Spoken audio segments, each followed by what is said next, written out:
Hello again to all the fine folks tuning in whenever, wherever, and however they're doing so to this podcast recap installment for episode 6 of the sci-fi original series Revival. As always, spoilers abound, so if you're checking this podcast out, may it be after and only after you're fully caught up to and have seen all 1, 2, 3, 4, 5, and number 6 of Revival. And we are back at it discussing, this one's called Bloodlines, and the we in question, myself, Shawn Talley, and joining me as she traditionally does, she is Liz MacArthur. Welcome, Hi. Liz. Thank you. I'm caffeinating, so good luck. All of us are today as we're recording this in the early hours for some. But yeah, thank you, Liz, always for joining us. This program is presented by, hosted on the Paper Street Pictures Podcast Network feed. By now, if you're 6 into us, we're hoping you know where to find this program, be it in audio or video form. But Liz and I are joined once again by the creators, the showrunners, the executive producers. Thank you for joining us again, Aaron B. Koontz and Luke Boyce. Lovely to be here. Yeah. We are very glad. We've been talking about getting to this one for a minute. The episode, which you guys kind of called almost a repilot of sorts, was written by the two of you. And let's jump right in because, boy, I may have overused the word doozy prematurely in episode 4, but doozy is what we can call number 6 here. So yes, Bloodlines.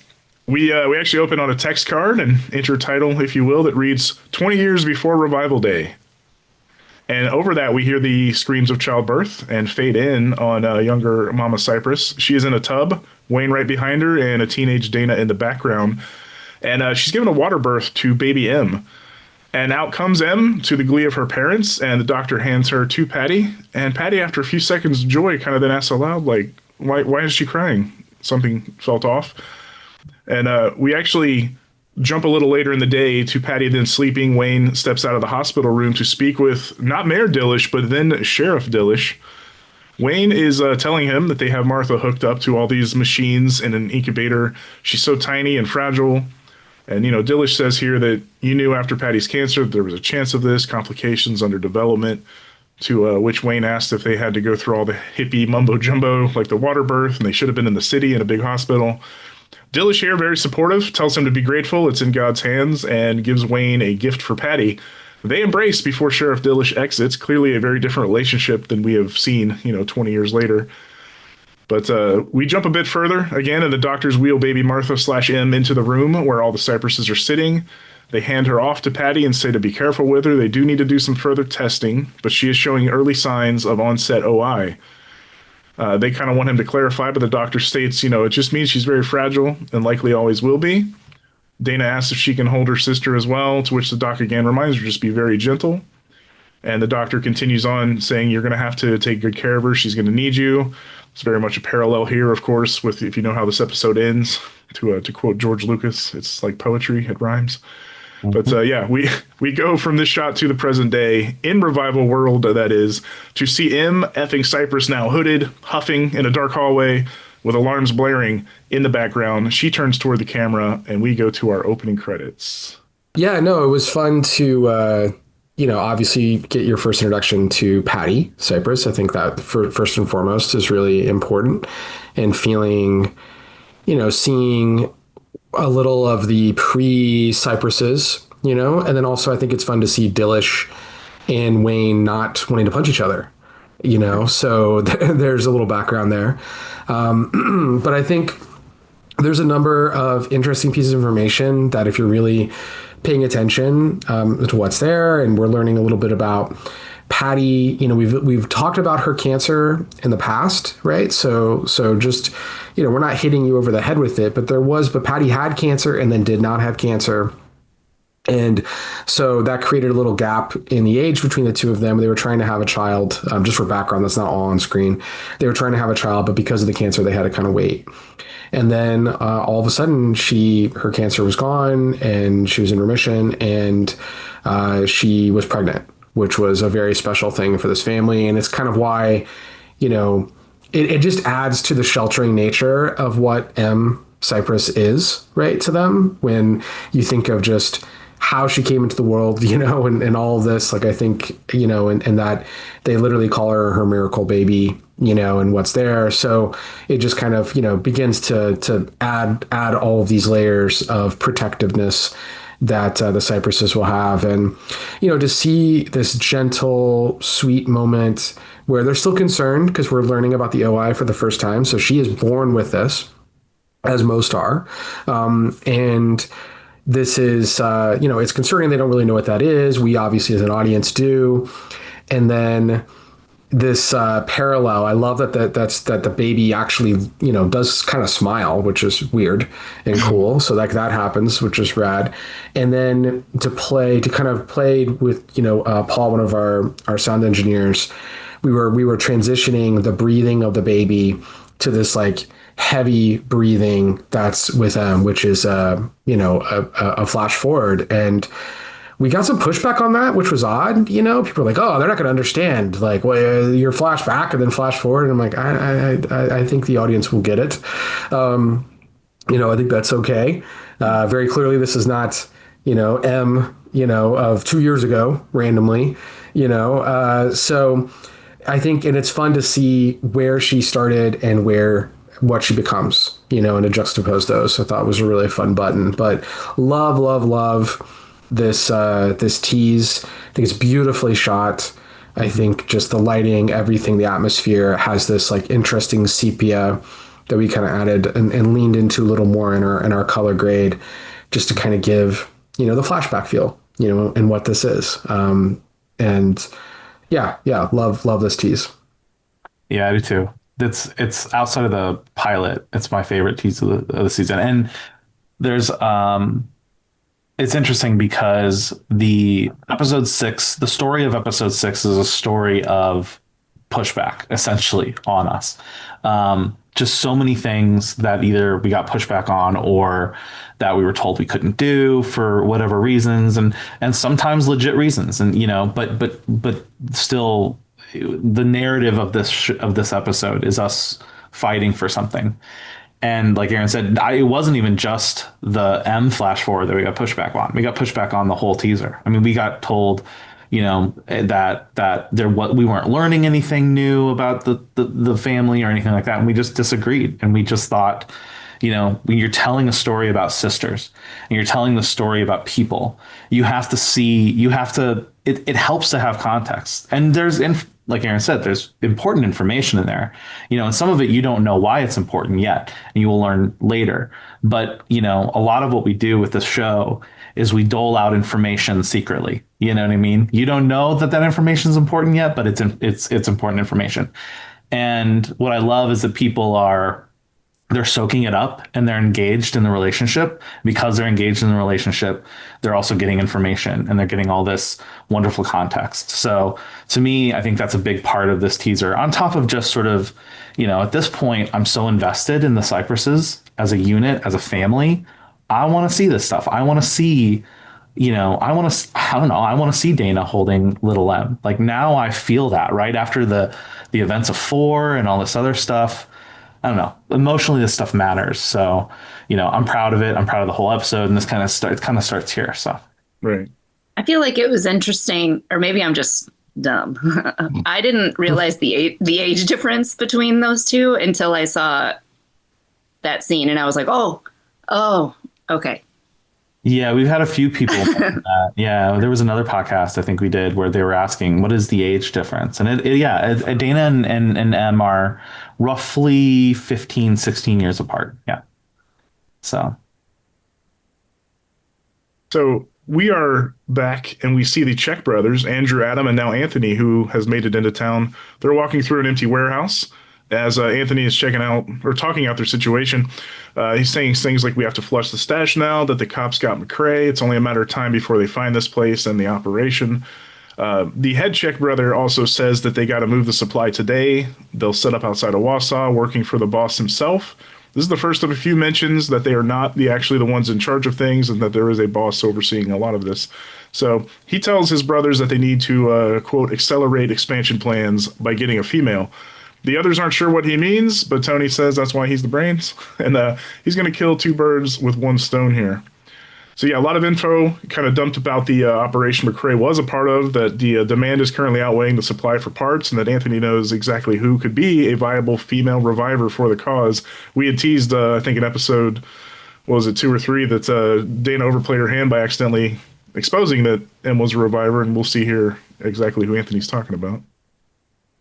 Yeah, yeah. There's a lot of, if you think about the phone call that Anthony had, he references, do you still play poker with that piece of shit Irish cop, right?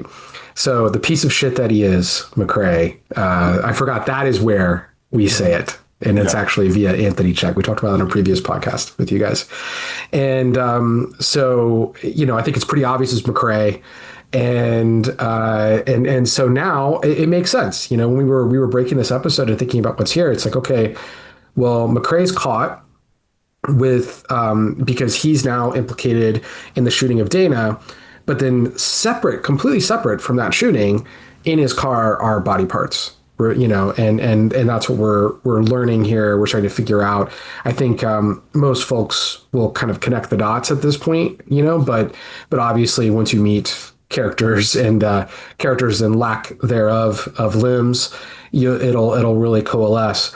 But yeah, once you think about okay, if McCrae's caught, they don't trust him, and yeah, he's a piece of shit. We've already established that, right? So now it's just inevitable that they're going to get found. Right. He's been going back and forth to this place. He's obviously helping with transport. He's helping, for him to have stuff in the back of his car. That means, you're right, he's intricately involved. So it's just a matter of time. And now the stakes have been raised. And this is an interesting time to mention that Luke and I at one point talked about somewhere in here, other than the tease, this all being in real time at one point. We really talked about an episode that was, that just took place over an hour.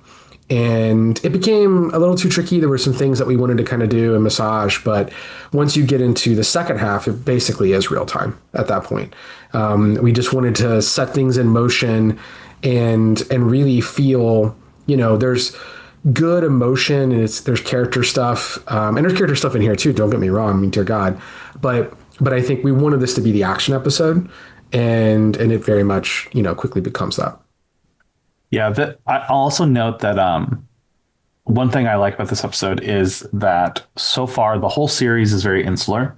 So we're really hyper focused on the Cypresses and on the events in Wausau and how Wausau is, viewing this event. This is the one episode where we kind of start to hint at larger global reactions to this event, right? Anthony was in New York and now he's talking about somebody, we don't know who, and, getting parts out of Wausau. So we're sort of hinting that the world knows, the world is watching Wausau and that it's having an impact on the outside world. And we don't go far into that. We stay, the whole show is meant to be very insular and very, localized. But this is kind of that hint that, we do intend to hopefully plan on expanding later, and it's kind of fun to dream about what that means and what these parts are, what's being done with these parts, et cetera, and who is actually getting them. So, part of a fun thing. It's the Hollywood elite. Yeah, it's like they're selling it to the Hollywood. No. It's this is real QAnon. And so it's funny when we were pitching this idea, like development stuff. And this was in our, obviously it's from the comics, so this was in our Bible.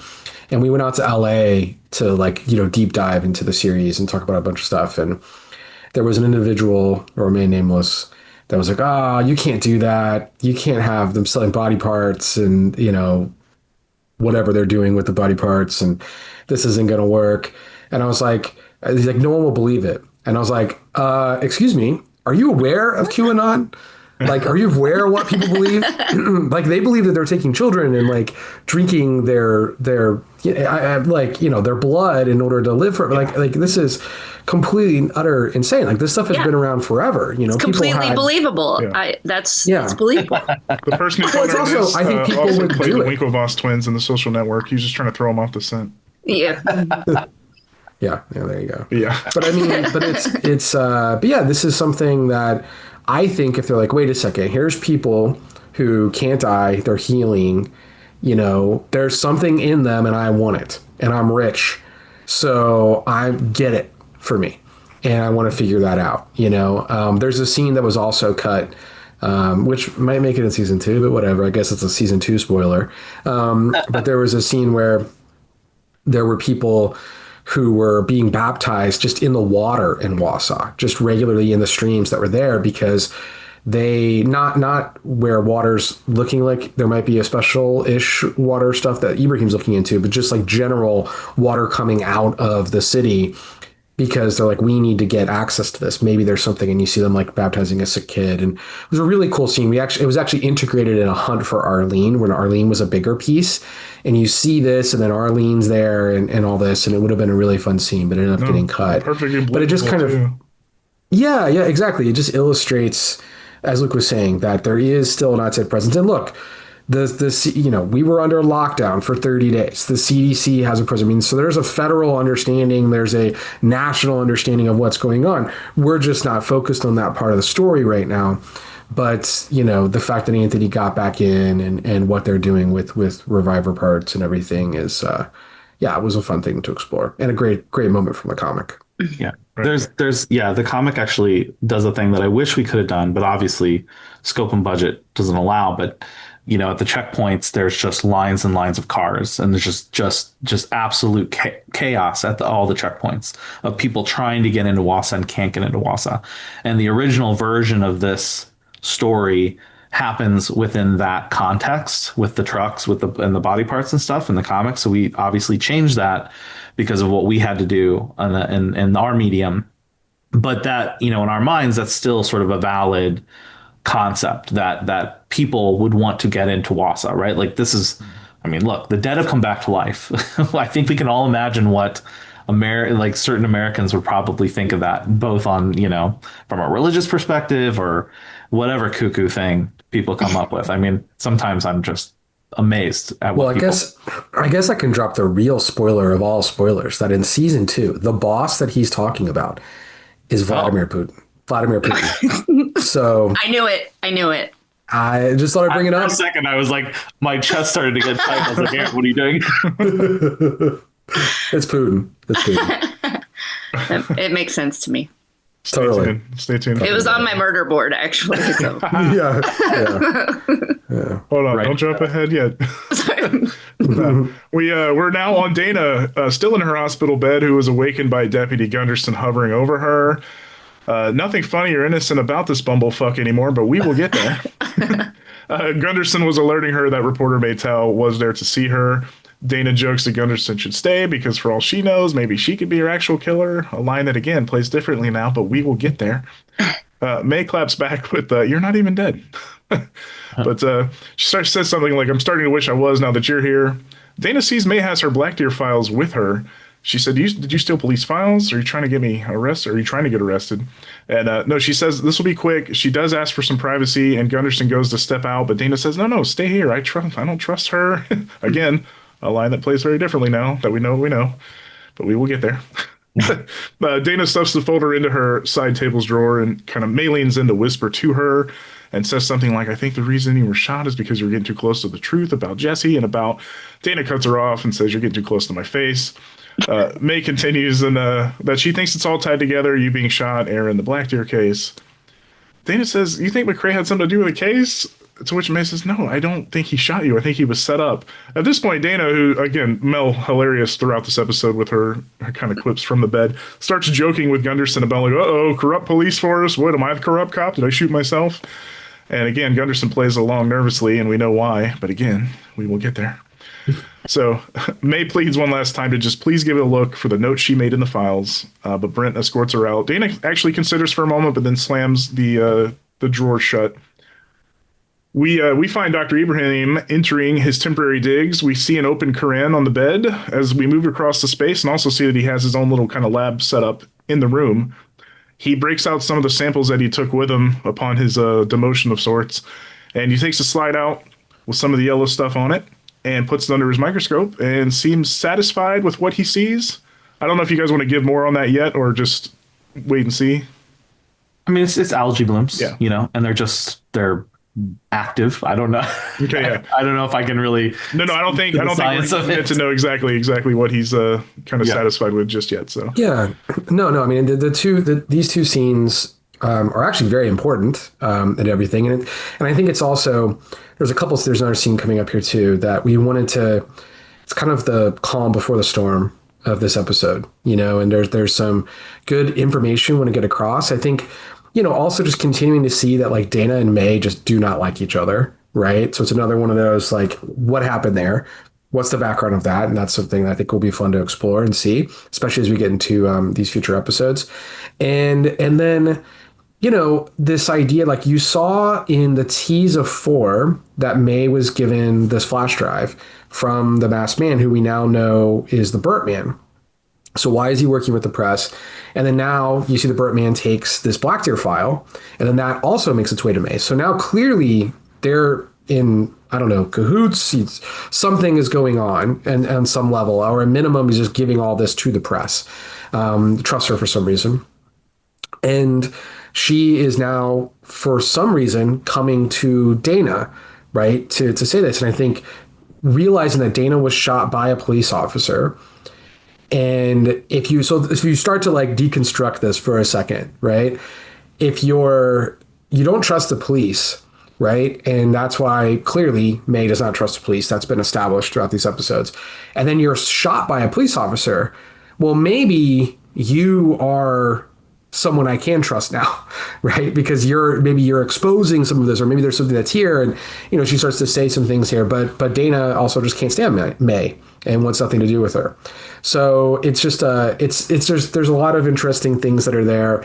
I think it's a little on the nose, but it's pretty noticeable that there might be something important in that file that's in her desk that she pushes away. So we definitely want you to remember that.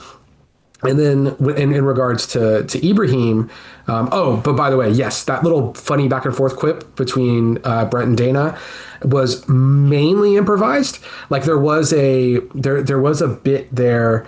I can't remember exactly what was written, but there was a bit there where she's like, no, I trust you. And it's like, you can be an actual shooter. It's like, oh, there it is. Corruption on the police force. And there's something that was written there. But then she goes further and is like, extra, and does all that. And it's like, did you? And then there was a line about you shot me, but I shot me. And then Brent's like, doing this whole thing. And Mark Little. And it's just so funny how they, and then the 100% improvised line is the rot to the core of the thing, like whatever he's mumbling there is completely him. That's all Mark Little. He's just hilarious. And so love that little interaction. And then in regards to the Ibrahim scene, last we saw, he was quote unquote demoted. He's not allowed to kind of move forward in this certain type of questioning or research that Carla is doing, that they're wanting to push forward, and he doesn't want to do this.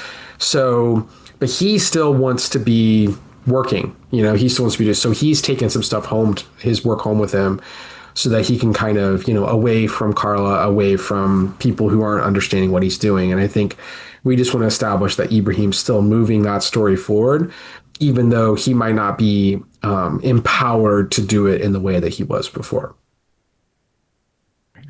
So back to Dana's hospital bed. She's now being serenaded by Lester. They're this time he's going overly specific about the mix of flowers in his bouquet. It's one of my favorite things about Lester so far is how hyper specific he is about everything. Mm-hmm. But Dana shoos him out of the room, and before Wayne shortly enters thereafter with a box of donuts. Dana, again, with a hilariously elated reaction to this one of the many funny asides, faces, and lines from this episode. But the nurse, berates Wayne for being one of a long line of visitors who keep bringing her treats. She's like kind of lamenting that, she's having stomach staples and everybody keeps bringing her some kind of Wait, donut. is this when the Harry and the Hendersons thing happened? No, not yet. Oh, okay. Not yet. Edit that out. Trust me, that's coming. No. Wayne also delivers a bag of clothes and some necessities for Dana that she requested. He says it's tough to see her in this state and that it happened on his watch. He wonders, why McCrae would be involved with the checks. Why was the professor involved? Dana suggests that, he was maybe trying to confess something to her, again, evading the M of it all when trying to be honest about it. She says she did shoot back at the gunman and got him in the right arm. She asks if McCrae has a wound there by chance, and Wayne says no. So she says, oh, it looks like he might have indeed been framed. So Wayne says she was right to want to get out of Wausau, and that when they're on the other side of all of this, he'll give her a letter of recommendation or whatever she needs. And we are now on the Deputy Gunderson end of a phone conversation he's having inside of his police cruiser, saying things like, I know, I'll take care of it. He gets hung up on, which again, a great reaction by him, which angers him. He smacks the steering wheel and kind of winces when he hurts his right arm again. We will get there. A lot of people had noticed some stuff on the previous episode, as we talked about in the speculation bit prior. But now at Dana's house, Emma is babysitting, entertaining both Cooper and Jordan. I think they're playing some board games here. She texts Rhodey during this and asks if they can see each other. Jordan hears what sounds like a car pulling up out front, so she walks to the front window and sees big, tall Adam Check standing out front, who kind of holds up his hands and tells her to stay quiet. So, yeah. Breaking in on her about to happen. The way Samir, did block this scene with Jordan, moving from the chair to the window, it's very Spielbergian, and it was exactly what Aaron and I were kind of imagining in that. So I love that part. And, Adam, Joe Delphine, just so creepy, so weird in that window. Yeah. I love him. Yeah, there was like one take, basically. Yeah. Like it was, we were last like 1 minute to go. This is it, get him and get in that right spot to do the it was definitely a complicated bit. But love that. Yeah, love that. And just the curiosity of Jordan, I think, is just fun to kind of see that in her face, and which will pay off in later. But I also want to flag that just point out, I really love the scene with Wayne and Dana at the bed. It's one of my favorite scenes in the episode because it really goes back to, it's another one of those callbacks really from the first episode, where the first time you meet, Wayne, is him saying, well, sure as hell isn't my fault, right? He's immediately deflecting, defending, possibly gaslighting, and his own daughter. And because he's mad that she's leaving.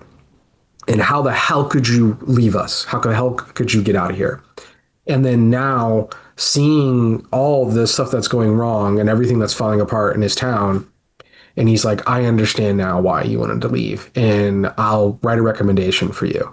And I think that's a big turn, for Wayne to be able to do. And he plays it really well. And what I love is, originally we had something written there as a reaction from Dana, and then talking with Mel, we actually pulled that line out and just sat on her look, where she does this like nod, this like silent nod. And I always think if you can, any aspiring screenwriters, like if you can remove a line with a look, it's going to be better every single time if you have the right actors, I will say. If you don't have the right actor, you have to write every damn thing. But obviously with Mel, you don't have to worry about that. And she was just so special there. And I just think it's a really, really great moment, that it took 6 episodes to get to a point where he can understand why his daughter is wanting to get out of there. And now he's supporting it. But I think was a good thing to see, and a great moment between 2 great actors. Also just want to call out the nurse Starlene is a local comedian from, I think it's New Brunswick, or it might be New Brunswick, Nova Scotia, but hilarious comedian. We're so excited to have her in this, and she just does a great job. She's really good, and she's really funny. If you get a chance, go find her stuff on YouTube and stuff. Yeah, Nikki Payne. Yeah, Nikki Payne. Yeah, she is great, and has 2 really fun moments in this episode. She actually had another moment that got cut that was in episode 2, when they're all the chaos in the hospital, and they turn a corner, and Ibrahim's hiding because he's like freaked out, and he's just because he's not equipped for this, and they're like, Doc, where'd she go? And Wayne's all yelling, and then she's like, he's too scared, it's over there, and does this whole thing, and it was so funny. But the scene is playing so tense. Yeah. Now we're like, this is actually one of those times where it's kind of taking away. So we cut that. But it was a great moment from her. Like, I think Nikki or Darlene, Nikki, delivered a wonderful delivery there. But yeah, she's fun. And Mel loved her too. They had a blast together. I'll look for her on the blooper reel that we're putting together. Yeah. I'm sure. Yeah. Yes. We are now on McCrae being interrogated by JP. He says he's just a middleman, that he made more money running parts just last week than the Force pays him in a year. And then it also says, I quit. Wayne taps the door here. JP actually steps out and says, it's not McCrae. Nothing's adding up as far as what he's been told so far. This is the first of a couple McCrae moments, and this is the tame one comparatively. We'll get to the other one that's him just going off on the next bit here. But Wayne asked if there's anything new on the Reviver parts in the trunk. JP says it's somebody young, likely in their 20s. Not a lot of young Revivers that I'm aware of, Wayne decides. And then JP plays Wayne the concert clip of Rhodey cutting himself up on stage. Wayne tells him he knows that kid. He's dating Martha.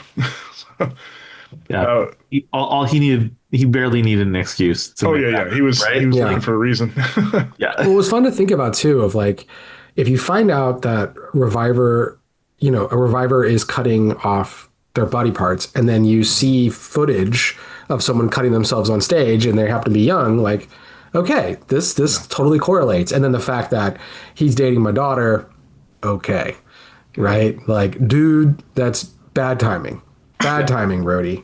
Bad timing, buddy. Light a candle, dude. Indeed. We actually cut here to Wayne pulling up to a large facility, and he pulls Rhodey out, already handcuffed, from the back seat and walks up to the doors, gives a knock. They open, and he escorts Rhodey in and says, "Welcome to Riverside." So we will see a lot more of this place forthcoming here. Yep. Ibrahim, also bearing the gift of donuts, is now visiting Dana, who recites an entire bit from the aforementioned Harry and the Hendersons movie that I'm glad that, well, they do say it outright, even if you didn't catch it right away. It's Aaron and I have talked about that scene many times in our lives. It's very much the Iron Will, like, go on, get. Yeah. But yeah, John Lithgow. It's the scene that shocked our generation. Right. I think of it every day. Deep cut, but it popped me. But yeah. I mean, yes. It was weird. This was a first draft thing that I just kept expecting someone to say, you can't do it. It's not going to work. It doesn't work. I wrote it expecting it to be cut, but I never wanted to cut it, but part of it is really, honestly, so I will say, this is probably, we said there's no filler. This is probably the only filler moment in the entire season. And the reason is because when Ibrahim comes in, we just need to get Dana sending him to the house so he can go do this. And we didn't want to do a phone call. We wanted to be in person. Yeah. So, and he should visit her in the hospital anyway, right? So it makes sense.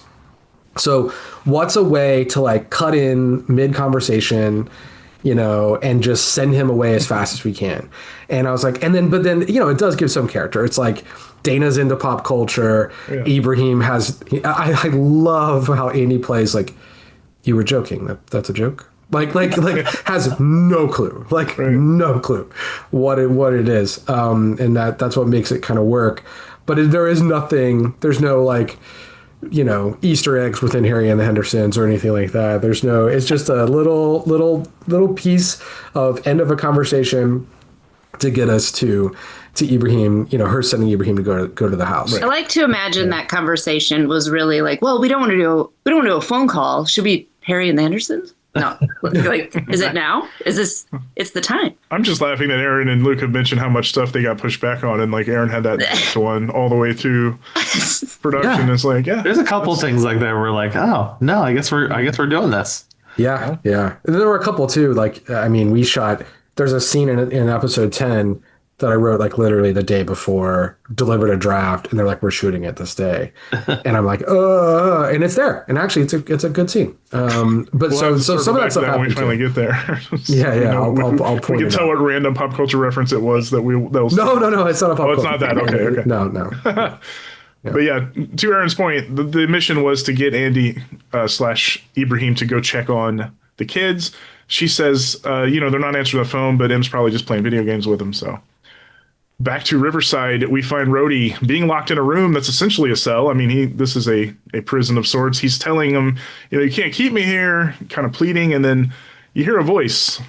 Ain't nothing you can do, the voice says through a vent. In the neighboring cell is none other than Miles Miller, who tells him it is all fucked in here. They're basically prisoners. He has less rights as a reviver than he did as a criminal. So we're getting, Josh Curtis just killing it, basically. over and over every time he shows up on screen. Yeah, he It's all steals. good. The amount of times I'm watching this scene and I'm like, oh my God, he's too good of an actor for our show. Like, it's just like he's so good in this moment. Yeah, and they're this, all of our actors are amazing, but like in this moment just feels like so elevated. I hate to use that word in that way. Like it's just so he brings so much pathos and so much heartache to what's going on, and it's also because you're seeing someone who starts out as like, hey, horse people are so weird, and he's kind of got this goofy side, and you're all scared of him, but he's not, and it's really heartbreaking for me to see someone who's like, just leave me alone. And then he's being used for psychological and physical torture to test, subjugation to all this, which obviously is a massive, that is a parallel. It literally happens where they use criminals and prisoners to do this. And it's horrible. And then now he's just broken, beaten down, and you're like, what is happening to them in there? Like, and you have to think about it too. Like he's a reviver, right? So he has the ability to heal and different stuff. So like, that this, what was alluded to in episodes 4 and 5 with the snake venom, that Carla's mentioning, pretty much that's what's happening to him in here, right? And we'll get to see more of that as the episodes go. But just to see him there, and then the line of, I had more rights as a criminal as I do as a reviver, is just, pretty crazy. I mean, like if you, and because truly, if you just change the word reviver to immigrant, that word works because, the crimes that people, misdemeanor crimes, here in the United States that people go through are now they're being deported and they're being sent to, camps and stuff. Like it's just completely and utterly insane. And, how it's just weird. It's just a weird thing that like, we didn't mean for this to be preachy, but now all of a sudden it's becoming it just by the nature of what we're saying. Like, you know what I mean? Like what's happening in the world and what's here is just so real. And it's like, yep, we're saying it. We're pushing that button. Yeah, but Josh Curtis is such a gem. Also, just interesting, the way it's framed, how, we get this first time we're ever seeing Riverside. We've heard about camps, but now we not only see it, we have a name for it. So there's, we're implying a lot, especially with Wayne knocks on the door. This seems routine. And then you get in there, someone's already there. Again, routine makes you wonder, okay, how many other revivers has Wayne already put in this? Like this has escalated already. And it's done with basically like 2 quick scenes. And, I'm happy how well that worked out. So yeah, we're now seeing just this, this side escalation point that I think is really important too. No, for sure. We back at Dana's house, Ibrahim walks up and immediately kind of sees the doors partially open, enters and notices right away things are bad. He calls Dana, tells her there is no one there, everything's been ransacked. Dana says, tell her every single thing he sees. And he describes a comic on the wall with a knife through it. This is the same hack/slash book that Andrew Check had given Dana for Cooper early on in the season to read. Dana immediately says the Check brothers took him. So, leaving their calling card. Yeah. Dana, we said it would come. We said it would come back around. Oh yeah. There was a mention of like, there's a reason. It's not just an Easter egg. It's a setup, for something, and you want to remember it. And there, it all tracks. And I'm not surprised that people will connect the dots. That like we're gonna get get a woman, get a young one. I mean that's going to happen, and where they're going. But I think it's. I do wish that we could have. There was written a whole scene where they're in the house and like Cooper was hiding and all this stuff, and it obviously was just in an episode that's so packed to the brim. It just kind of became something that needed to be cut. Like I actually agreed with it. It was one of the early ones. I was like, yeah, we need to find space just for the character moments rather than this, because we'll get the kind of point across. And later when there's an important line, which is a chilling line, but it's when Anthony says, the way you shivered when I put that knife to Cooper's throat, right? And to me, that's all you need to know. Like, I don't need to see the struggle. I don't need to see Em fighting or not or whatever, because we know what Em's capable of. We know she's strong. But the knife to Cooper's throat, and she's going to stop immediately, and she's going to go with them. And so also I don't know that you need to see a knife to like a 9-year-old's throat. Like, I don't think I need to show that. I think hearing that that's happened is more than enough and chilling enough. Yeah, the images in people's heads a lot of the time are more so than the visual. But Dana, upon hanging up the phone, gets up to get dressed. She falls, and the nurses, stop her and give her another, what she called earlier, a pterodactyl shot. A few times that's mentioned throughout here. At the warehouse, the Czechs walk in, and we see Tommy, the reviver who they're cutting limbs off of for their parts dealings. Across the room, we also find that they have M chained up to a chair. Anthony Czech tells her that Cooper will be fine, but Jordan is going to be collateral damage in all of this, and that she, M that is, will be the, quote, pretty little face of our boss's new franchise. And M does a little lunge at Anthony, which he actually kind of does get spooked a bit and backs up, because I think, they know the strength is a thing, I think, at this point. At least some of the Czechs have experienced it. But back in Dana's room, she's awakened when Gunderson is fiddling with her IV. Again, we'll get there. Not something that seems innocent anymore. Oh wait, we're finally here. Actually, we're actually about to be there. But yeah, she tells him the Czechs took them, and the Gunderson said he knows. Ibrahim told them. She asked where the dad is, and does he know? That's when we actually cut to Wayne interrogating McCrae in a much more bad cop way than JP was. He's yanking his rat tail. He's pulling his piece and sticking it in his crotch.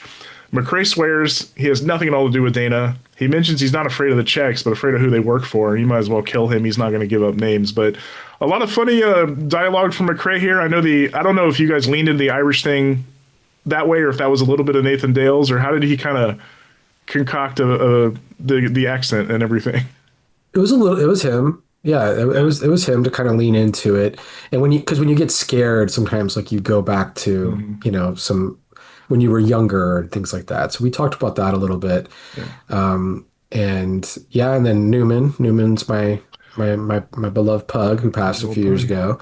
But yeah, no, it's a fun scene. And then, pulling him from the rat tail, I thought was like, Wayne has to do this at some point. Yeah. It just felt like if we're not, what are we doing? Like, Chekhov's rat tail. If you're gonna have that rat tail. Chekhov's rat tail. You gotta pull that. Yeah. Oh my God. Yes. That's perfect.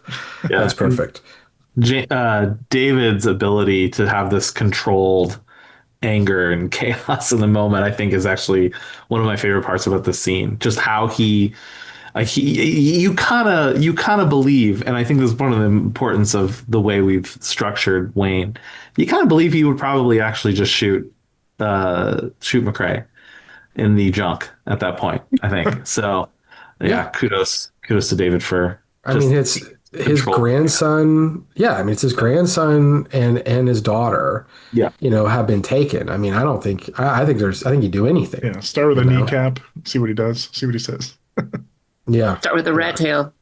Oh yeah, feel that if it's shut off, but yeah. Dana answers a phone call from none other than Anthony Czech. She wants to know that her family's safe. Anthony does let her speak to Cooper for a quick moment before returning to business. He says McCrae being taken out of the equation made things complicated for everyone, because she asks, why would you do this? We had a truce. She's like, you're a cop, I'm a criminal. This is not that surprising. But yeah, he needs somebody to help them now get through the checkpoints across the border now that McCrae is out of the picture. She tells him to keep his hands off the sister, to which, she says, she stole from my family. It's only fair I steal from yours. And reminds her this is all Dana's doing, as we mentioned before, letting it slip that M was a reviver. He threatens to carve up Cooper into 1,000 little pieces unless she plays ball and helps them. So again, Anthony Czech, not a good guy, in case you haven't noticed. He gives Dana the truck's license plates, their time of arrival or estimated time of arrival, and then also which checkpoints they'll be exiting. They mention the eastern point and the southern point. Dana writes this info down kind of scratchily, quickly, and the men will call Anthony when they're safely across, and if they do not, every cypress will be thrown into a wood chipper. To which Phil has a little fun here with the cypress trees. Get it? Yeah. Not funny to anybody but him. But yeah. No, I mean, I think it's and then he ends with toodles. Yeah. Yeah. I think in the script, toodles.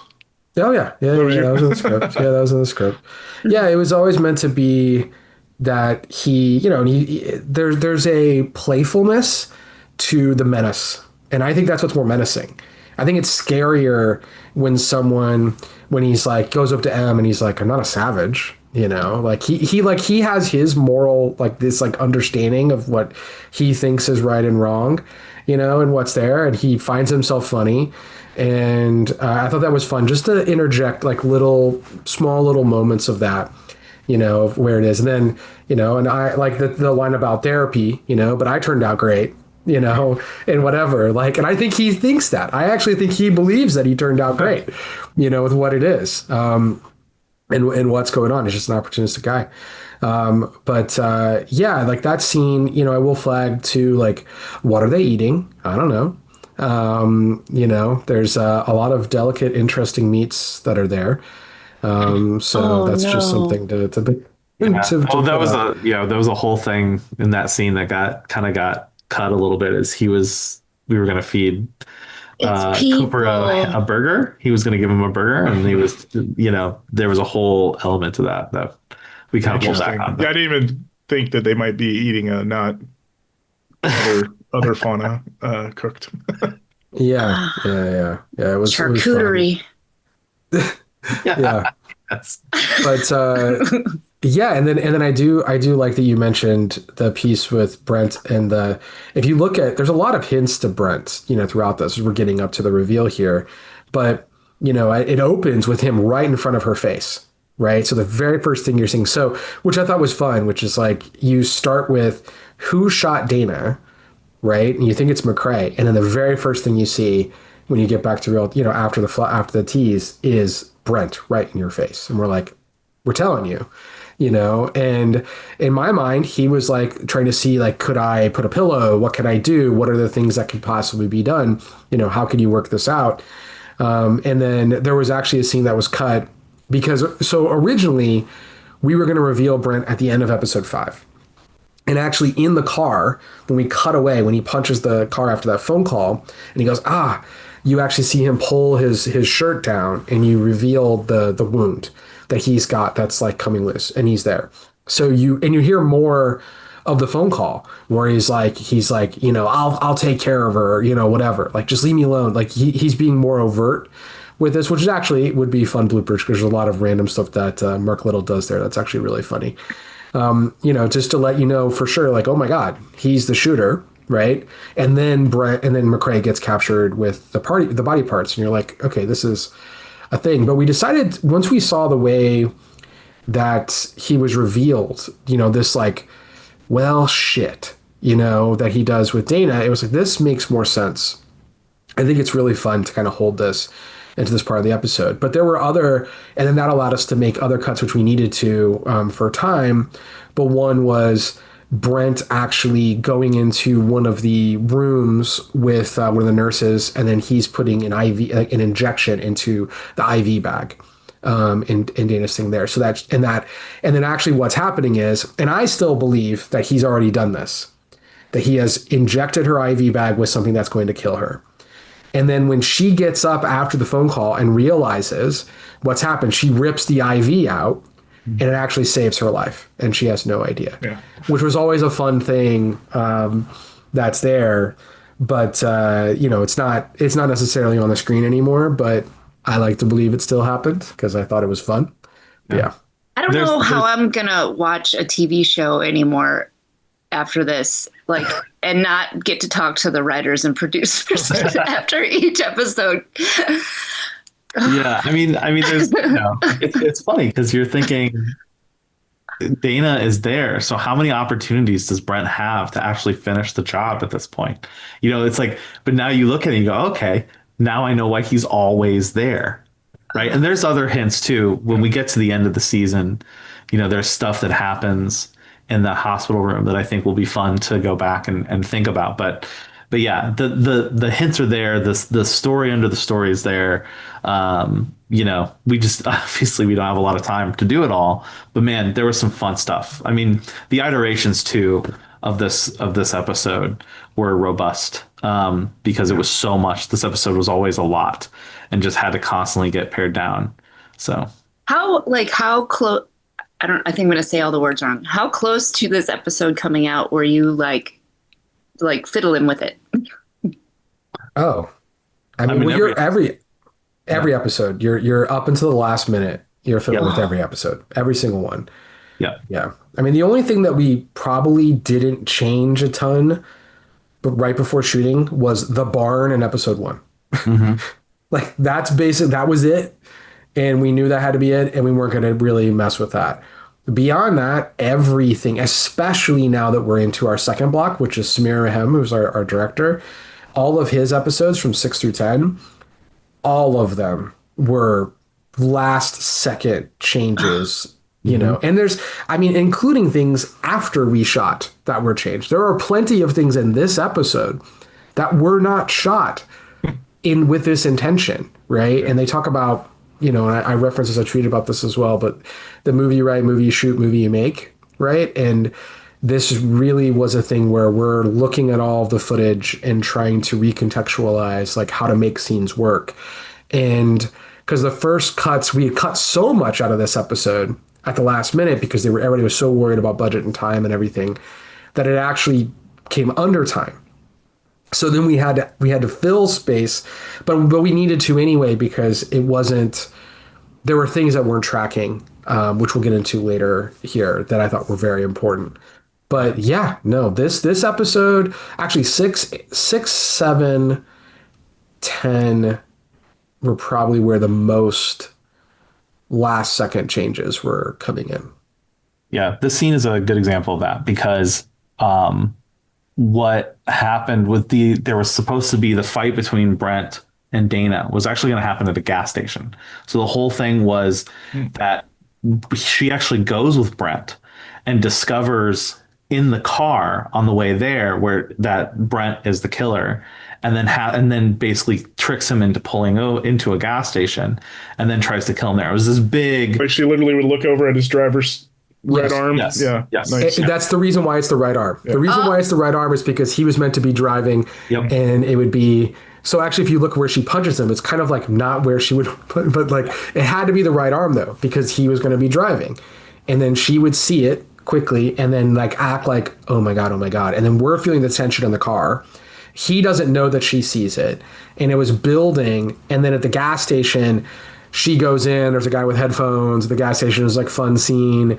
And then she is like, I need to go to the bathroom. I'm not feeling well. And then goes in and then comes and then like sneaks out and like, you know, takes a hot coffee thing and smashes over his head and he's cut up. And then she sets off there's like a gas thing in there. So there was a fun bit where I love this scene. I really love it. I wish we could have shot it. I think it would have been. You know the scene in Grosse Point Blank where they have the fight in the convenience store? Yeah, think that, basically. Yeah. I got you. It was, but there was a moment where, just real quick, because just indulge me because no one will ever get to see it because I don't get to write it now. But where she turns on like a gas thing. There's like a, you know, one of those, whatever, like you can buy gas at gas stations, right? Or not gas. I mean, like, sorry, like the portable things, like the aerosol propane? things. Propane. Yeah, sorry. Thank you. Propane. So she turns it on. You hear the hissing, and then Brent's coming around the corner with the gun to where the hissing is, and it's there. And then she's on the other side, and then you see this like match like fly through the air, slow motion. It falls in front of it. And then we're all like pause, and then nothing happens. Like, and it doesn't ignite, it doesn't there. And then Dana has to like tackle him and fight him anyway. And it's like, it was just such a, like, she thought she had this perfect plan and it didn't work. And then she takes the broken thing and then stabs that in his neck, you know, what's there. And it was pretty gnarly and actually was not as crazy of a total fight than what's in the hospital, but it was just a matter of like location moving and different things and how that worked.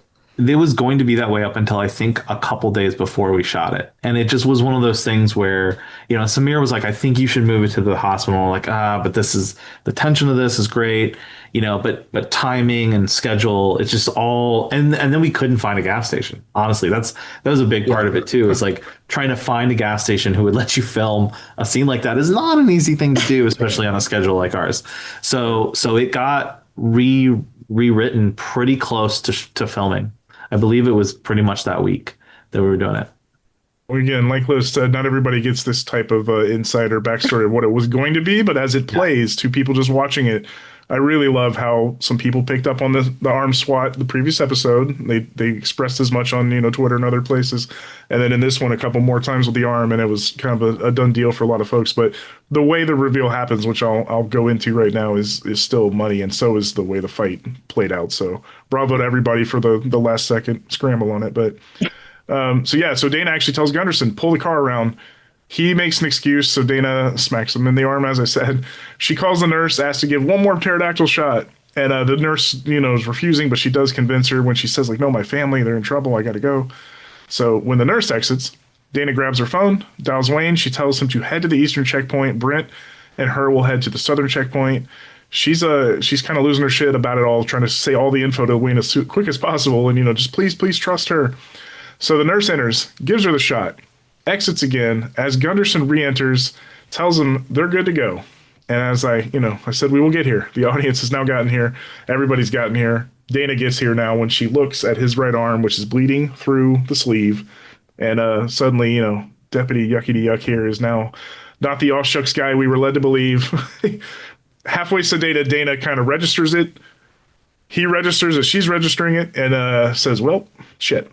So, he turned into quite the son of a bitch. After all, he's the one who indeed was the shooter in the woods that got smacked by M's firing into the woods at him. But yeah, it's literally him in the woods, by the way. So like, it is him okay. In the mask. Like we have the actor there in the mask in the woods, right? Who's there? And if you recall, that Lester kind of helped us here because he said those are the masks of said perpetrators. Right. So we know that perpetrators use it. So it was definitely meant to be a misdirect of you thinking it's the masked man who's out there. That it's like we should really stop selling them on the fact that they're the said perpetrators. So like he in my mind, like it's part of, because they do a lot of if you're hiding in the woods, it's kind of like what you would wear. For both, I think both examples make sense to be wearing. One of those types of masks. And do people wear those for skiing or just for killing? Exactly. That's you're making Lester's point. Lester's point. Yeah. So was that? But yeah, that was really great. I love that they're looking into the lens, and how that reveal is. And I think Mark Little does something really special in just how he shifts, going into this next beat. Yeah. The next beat being her saying, it was you. He reaches for his gun, to which Dana starts to plead with him. Buddy, come on, you have to do this. He responds, for once in your goddamn life, shut that trap of yours. He starts to roll the TV cart in front of the door to block it. And while doing so, Dana does reach and grab her bedpan, which is not empty, we find out. Brent turns up the volume on the TV, and to the tune of Stan Bush's Never Surrender from the movie Kickboxer, we get a full-on fight scene here, as we've been teasing this whole time.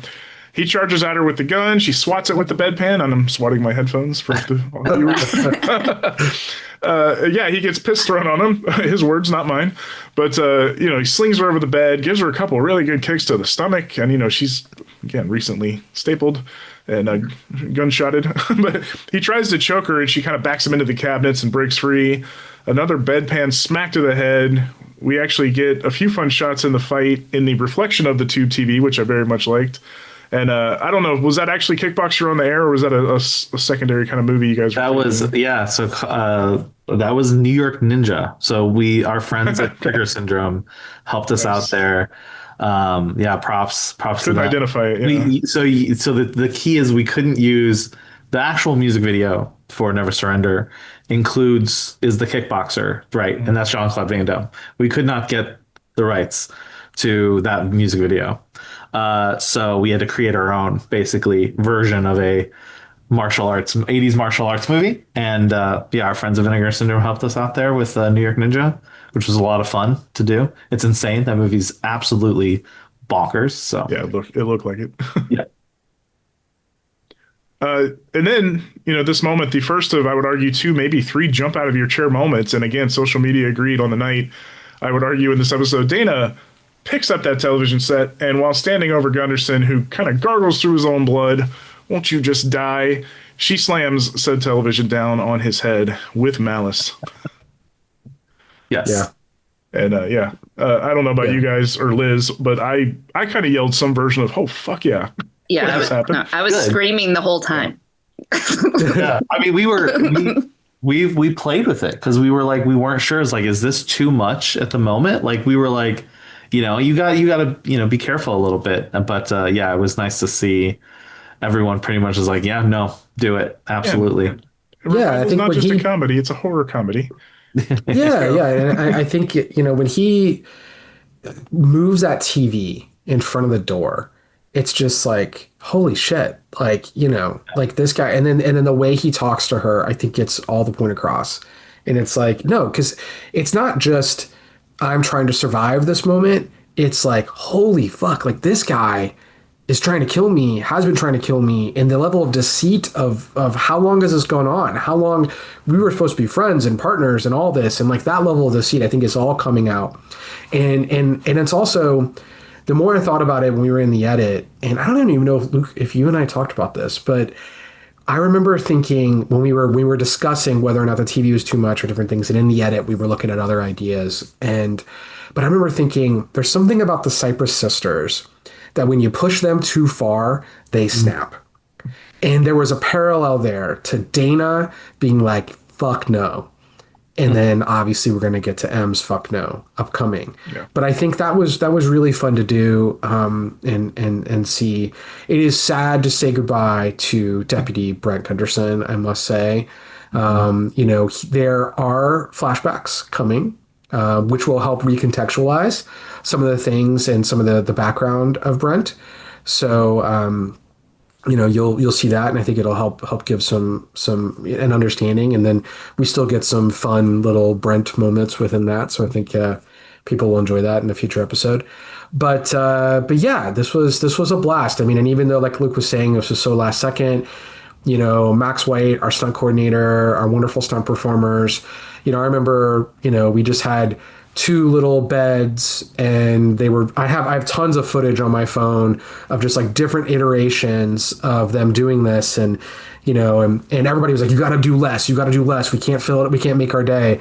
And I'm like okay, cool, yeah. And I'm like, okay, Max, now where you drag her away from this, and then this stuff, and even Samir, our wonderful director, was just like, I don't know, man. I'm like, we can do it, listen, just trust me, like if not, we'll pare it down on the day. Like we'll cut out moments. I was like, you have this version, but let's try. But I really wanted the like drag and going for the gun and some of this stuff. And then the piss, like they actually had to go back and reshoot that line because they missed it in the blocking in the first version, and get him. It's like, you threw piss on me, and all this. Cause it's just, first off, what's the best way to kind of like a fuck you back to him is to like piss on him in his face. I think is great. And and again, reminds you of it's meant to be a fun show. This is a crazy scene. It's a fight for our life, but you have Never Surrender from Kickboxer playing, so on the nose. We know it. We love it. Obsessed with it. One of our favorite songs. Literally, by the way, very quickly, Luke and I were talking about which song to play for that. We were like, okay, a music video is playing. He turns up the volume to drown out the noise so that they can have their fight when this has to happen. And we were like, which song could we get? And because just for context, the original version of the scene was a much bigger fight in the hospital. Then it got moved to the gas station, and we actually moved it back and then pared it down. So we'd already planned on getting licensing of a song, but then we moved away from it. We were doing we were moving to the gas station scene. So, but then now when we had to move it back in, I'm like, oh my God, we have to get a music video again. So we had to scramble as fast as we could. And Luke and I are in the office, like throwing out ideas. And actually, Shawn, this is when we sent you a bunch of stuff too. Like, do you have ideas of songs? And you were sending us some songs as well. We're trying to come up with stuff. And then Luke said, completely unaware, was like, you know what song would be perfect? Never Surrender by Kickboxer. And I was like, man, that would be so fun. And then little did I realize, and I knew it was Stan Bush, but Lenny Macaluso, who I must shout out, who has just helped us out, we licensed a song at Scare Package 2, and with him and Stan Bush as well. And it was, he was really, really kind, gave us a great deal. And then I messaged him, I was like, hey man, what else do you have? And he just says, oh, I have the rights to Never Surrender from Kickboxer. Literally like an hour after Luke said that out loud. And I'm like, you guys aren't going to believe this. holy shit, Crazy. this is insane. The only problem was literally blew the my music mind. video had Jean-Claude Van Damme, so we don't have his likeness rights, so we couldn't do that. But other than that, we were like, we're going to figure this all out, and so it was just a really special thing. That's and amazing. Yeah, Song and was it's in the so list fun. I sent Aaron too. That was one of the songs I listed. Yeah. I mean, it's just crazy. It's just crazy, and it worked out, and so to have that, and then like you threw piss on me and all this, which we were told to cut, of course, and I think is so fun and just adds to the vibe. Like, and this is also the last, even though it's serious, and one 10 seconds later she's smashing a TV, a la Scream, a la Gross Point Blank. There's great TV kills, by the way. And so must pay our respects to the TV killers of prior. And so, but I think it's a fun way to do that. Originally, she was pulling a cord. She like had fallen over, and he was coming to her, and then she pulled a cord, and the TV was up in the corner and there, and then it fell on his head, and that's how he died. But we had already established the TV earlier in episode 5 because we shot episode 5. Goddamn, the first day. So then I couldn't do the thing I wanted to do because we'd already established the TV. So like, this is all this craziness, that comes in of like, you have to like change all these things up, but it worked. It worked all told. You said it was a scramble in a sort of last few minutes decision to go back to the hospital and do it. Was there any moment where you thought about, because Paper Street loves a good bludgeoning. Was there a moment where you thought bedpan over and over to the face, or was it? Oh, well, so because I feel like that's original, where you and my brain would have gone. So bedpan gets thrown, but actually, yes, it was the IV stand, the base of the IV stand. Yes. So takes and then does start bludgeoning with the head, and then turns the IV stand around, and they get impaled with that. Then Dana is the one who's in the worst shape, and then the original way that Brent dies, the OG Brent death, was actually there was a fountain in there. There was like a sink because a lot of these hospital rooms have sinks. The sink, she gets thrown against the sink. It bursts into water. It's like spraying everywhere. So the whole time the fight's in water. Of course, this is just me being fucking crazy, but like it was great. That's what I want to, I'm like, I will write the craziest version so that way we can get to something that's achievable, knowing that I'm like, well, I've already cut all these things and I can still do the crazy shit. But it was a fight in water. It was like John Wick shit and all this. And then she's broken there, side of the sink, water spraying everywhere. And then he's bludgeoning. She stabs him with the end of the IV stand that's there. But then he turns around the IV stand and he's like, why won't you just die? And he lifts it in the air to then, get her. But when he does, he lifts it in the air and he hits the lights and then and it zaps and then it electrocutes him with all the water that's on him, and it's a conduit, and then that's how he dies.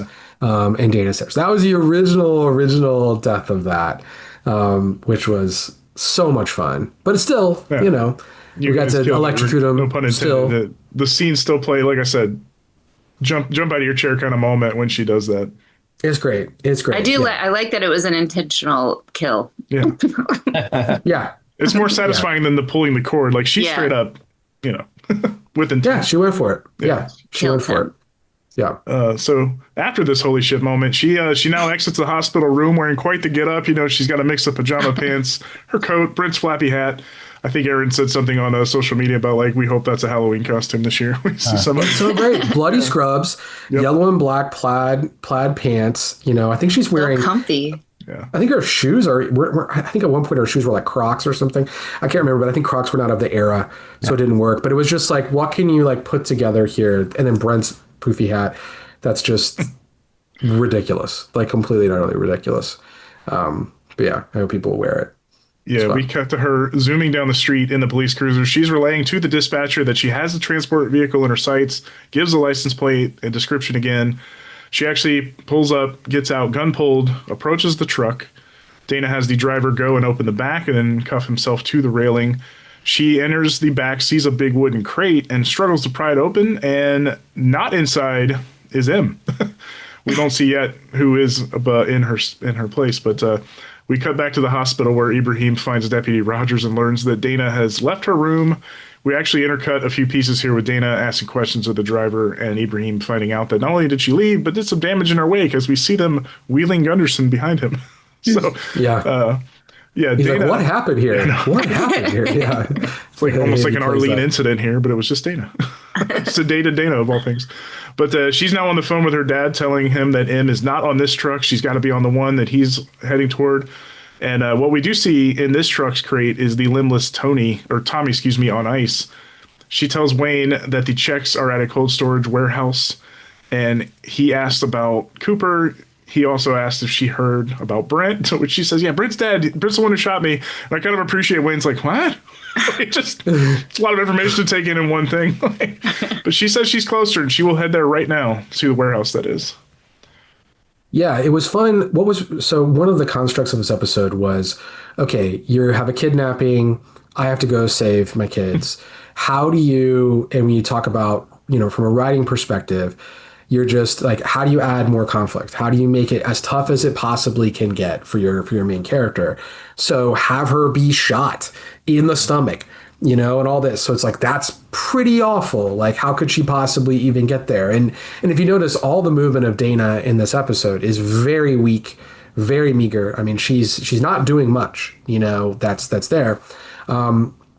Beyond the fight itself. And then, but to know that, okay, I have to go, you get this call. And not only that, there's a ticking clock and there's 2 trucks going out. M's on one of them. So I got to get someone to truck one and meet at the other truck. That's the only way we can have any chance to saving M, and what's there. So, because once they get to that border, they're going to get out and she's gone, and how are we going to be able to get her? What's going to happen? This is our chance. So you have this ticking clock, and then, but totally separate from that, right? The man who was trying to kill you is now revealed right in front of you, and right when you're getting ready to leave to go save them, now that you throw that in front of them. So it's just like, oh my God, like these things are all coming together. It was really fun to kind of like do that, and then that's only going to slow her down more. That's only going to injure her even more. And, for her to be able to move forward from there and to set in motion and, what's going on and get her dad to trust her, which might be the craziest thing of all of this, is to get him just to trust her to go to the other checkpoint and what's going on. Also, RJM 1990, that is my license plate, I'll just say, of my Mini. But yeah, it's just like, and then this is where we get to some of that real time stuff. It's really, he makes that phone call. Here's your time limit. The clock starts, and then we're a race against that in order to save the people she loves. No, indeed. Ibrahim, when we're doing the intercut, he overhears the location be relayed on Roger's walkie and connects that the checks are there, and he bolts himself. Wayne tells Dana that the truck is still not there. Dana asks, where the hell is it? And that is when we actually see that said truck has been crashed, turned over, glass broken, and M, with that reviver strength, is broken out of it and is seen walking down the street. We're now kind of in the evening hours here as we've been progressing through this sequence. But yeah, we end on M heading her own way back to the warehouse. I will say this is another, so that was how that scene was always kind of meant to go. It was really hit a tree and there was a branch, but right. We never showed the fight in the truck. To me, that was something that didn't need to happen. It was just feel where is she? And so we actually had to repurpose the footage of the cars driving, and we added the scene of like them arguing on the phone, about where is it? The truck should be here by now. So that way you hear the truck should be here by now, and then you cut, and then, oh, there is the truck. It's not where it's supposed to be. There's a dead man. What has happened? There is a branch. If you look, there's a branch there as well. And it's like, holy shit, like M walking away. There's body parts. If you look too, there's actually cooler and there's body parts in her, from the truck was they were transporting more alongside her. More charcuterie. Yes. Yeah. More Tommy. But I love that. We had a reverse shot too of her, walking into the lens. But I just thought there was something cooler about just staying behind her and just seeing the silhouette walking away. The Angel of Death hoodie, kind of in full effect at this point. Yeah. No, for sure. At the warehouse, Jordan is in a room by herself, chained to a chair. The power goes out and alarms begin to blare. We see the checks kind of scrambling in a hallway. Outside of Jordan's door, there's a sudden commotion, slashing sounds, bloody gargles, and then blood begins to seep under the door jamb. Andrew Check is now coming down the hallway, and M. Cypress is waiting for him, X-Acto knife in hand. Dana then pulls up to the building and passes a dead guard on her way in. A flicker from the breaker box actually showing that the power was indeed cut by M on her way in. In this, we do get a glimpse of something glowing in the water nearby, and that'll cut a couple times through here, but we will get back to that for sure. Andrew, approaching, sees Adam on the floor and asks if he's okay. Clearly, he's not. But MFing Cypress, like you said, full angel of death here, popping out and goes full rabid spider monkey on this giant man. And just in a scene that would make, the Raid filmmakers proud. I mean this. Like, she legit just starts stabbing him up and down over and over. And I'm very animated on this episode for the viewers, sorry. But yeah, not only that, he puts up a fight and he does pull out his weapon and she's able to block it, turn it back to him, and have him blow his own head away, which is another great moment here of a hyper violence that really another stand up moment for fans watching the show. Yeah, this is so a couple things. One, back to Jordan real quick, when Jordan is trying to break free, I will just say we are deliberately cutting to the water in that moment. So I think we're connecting this a little, or at least hinting at a connection there, which I think is something to flag. And what's there. And then her, she has strength too, right? Realizing that she has the strength to do this and to break those chains. The kill in the hallway is so special. I do wish we could have seen the Adam Check kill. I will say that was pretty gnarly. I wrote another absolutely insane kill that we had to cut, and so it's aftermath. But we at least went for it with the Andrew Check kill, which is fun because, with the whatchamacallit, what is a knife that she was using? What is it called? It's like an X-Acto knife. Yeah, box cutter. Yeah. Oh. And which is just a fun weapon to have. But also to the strength to break his arm back the other way and shoot him in the head with his own gun. And then that is the moment when you see her turn back and look at the camera, look toward the camera with all that blood. That is the moment from the tease. So we're actually, that's what we're getting to her when she was breathing all heavy, is after she had killed Andrew. So it's like seeing that, which is fun. But yeah, I think that's so amazing. Major props to, again, our stunt performers and Max. I can't remember the stunt coordinator or the stunt performer there. She's from The Boys. Nell, I believe, is her name. Is it? Yeah. No, I think that was Nell. Was Dana's stunt, wasn't that? I feel bad because she was awesome. Yeah. Yeah. You should be right. I believe it is. That sounds right. Yeah. So, but yeah, she just, and I remember the first couple times they were doing iterations of this, and I was like, this is too karate. Like, I don't think there's no revivers don't magically learn karate. So let's pull this back a little bit here and make it more feral, make it more losing, like she's just lost her mind at this moment and just snapped in what that would be like. And so, and I think it worked great. It worked great. And how big, Andrew Check is, for that fight, I just think is pretty gnarly. Super proud of that moment. And I love how shocking it's been for people who have seen it. Yeah. It was so many stabs. So many stabs. Yeah. It was fun. Dana is seen making her way through the building still, gun drawn, but we cut back to Jordan, who is now using that reviver strength to break the chains and get out of the chair. She exits the room and ends up running into Ibrahim, who's now there in a staircase. He actually gets her and they exit. Dana has now come across the two dead Check brothers and enters a room that Anthony Check is hiding in. She spots Cooper also tied to a chair in a little cool little mirror shot here. Coop calls out to her, and that is when Anthony pops out and gives her a few really good stabs of his own, just a couple, deep cuts to her, and she is down and in a bad way. Anthony actually talks some shit over top of her, as he is known to do so far, before M comes just barreling in and tackling him. They have a fight here too. M is choking Anthony from the back, who is just kind of stabbing backwards at her. He ends up getting her in the arm really good, and there is a break. And that kind of gets them free from each other. M steps back and with a very jiggly arm, she ends up if I'm not mistaken, you guys can correct me, she kind of pulls the thing completely back, exposing the bone here. And that is when she proceeds to stab Anthony right up his throat. So Yeah, this was violent fight scene after another. We love it.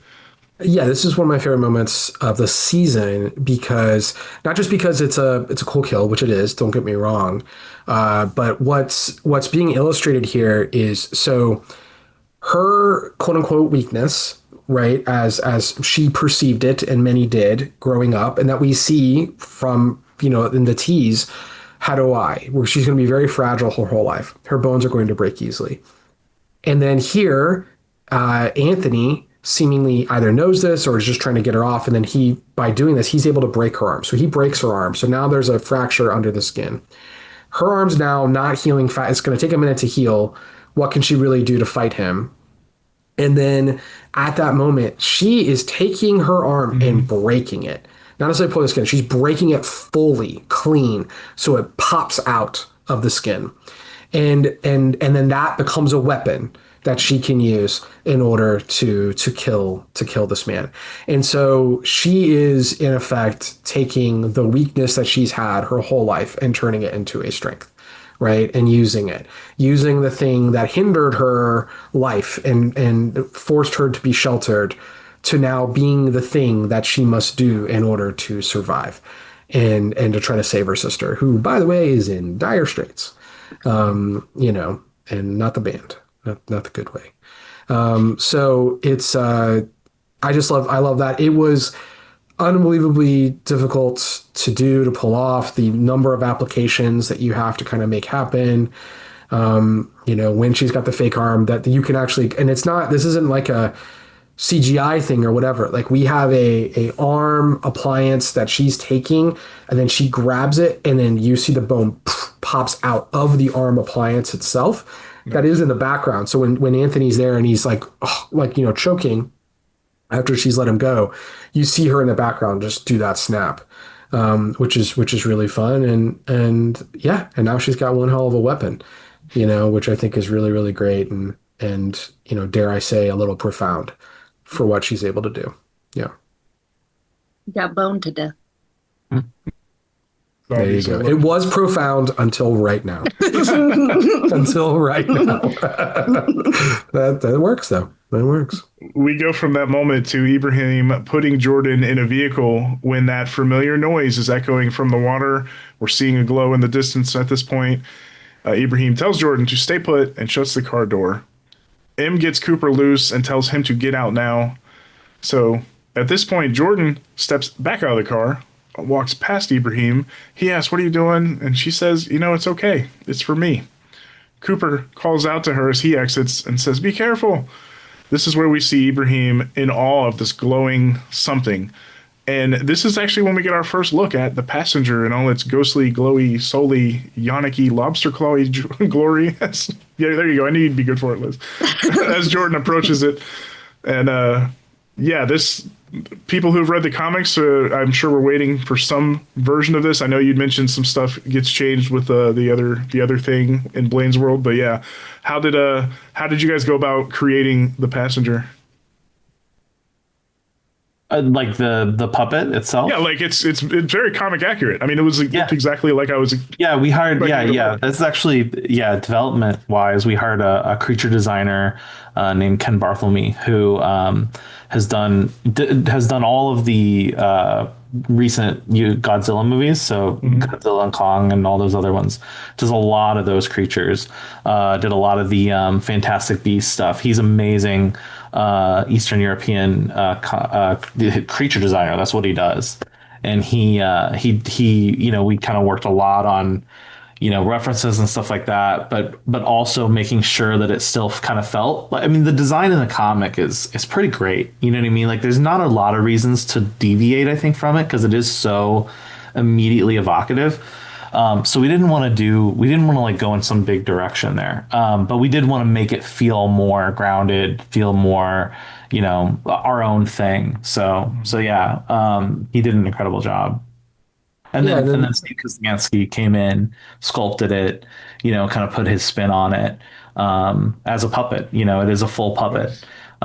Yeah, and credit goes to Aaron there for really pushing that hard, because we got a lot of pushback on that.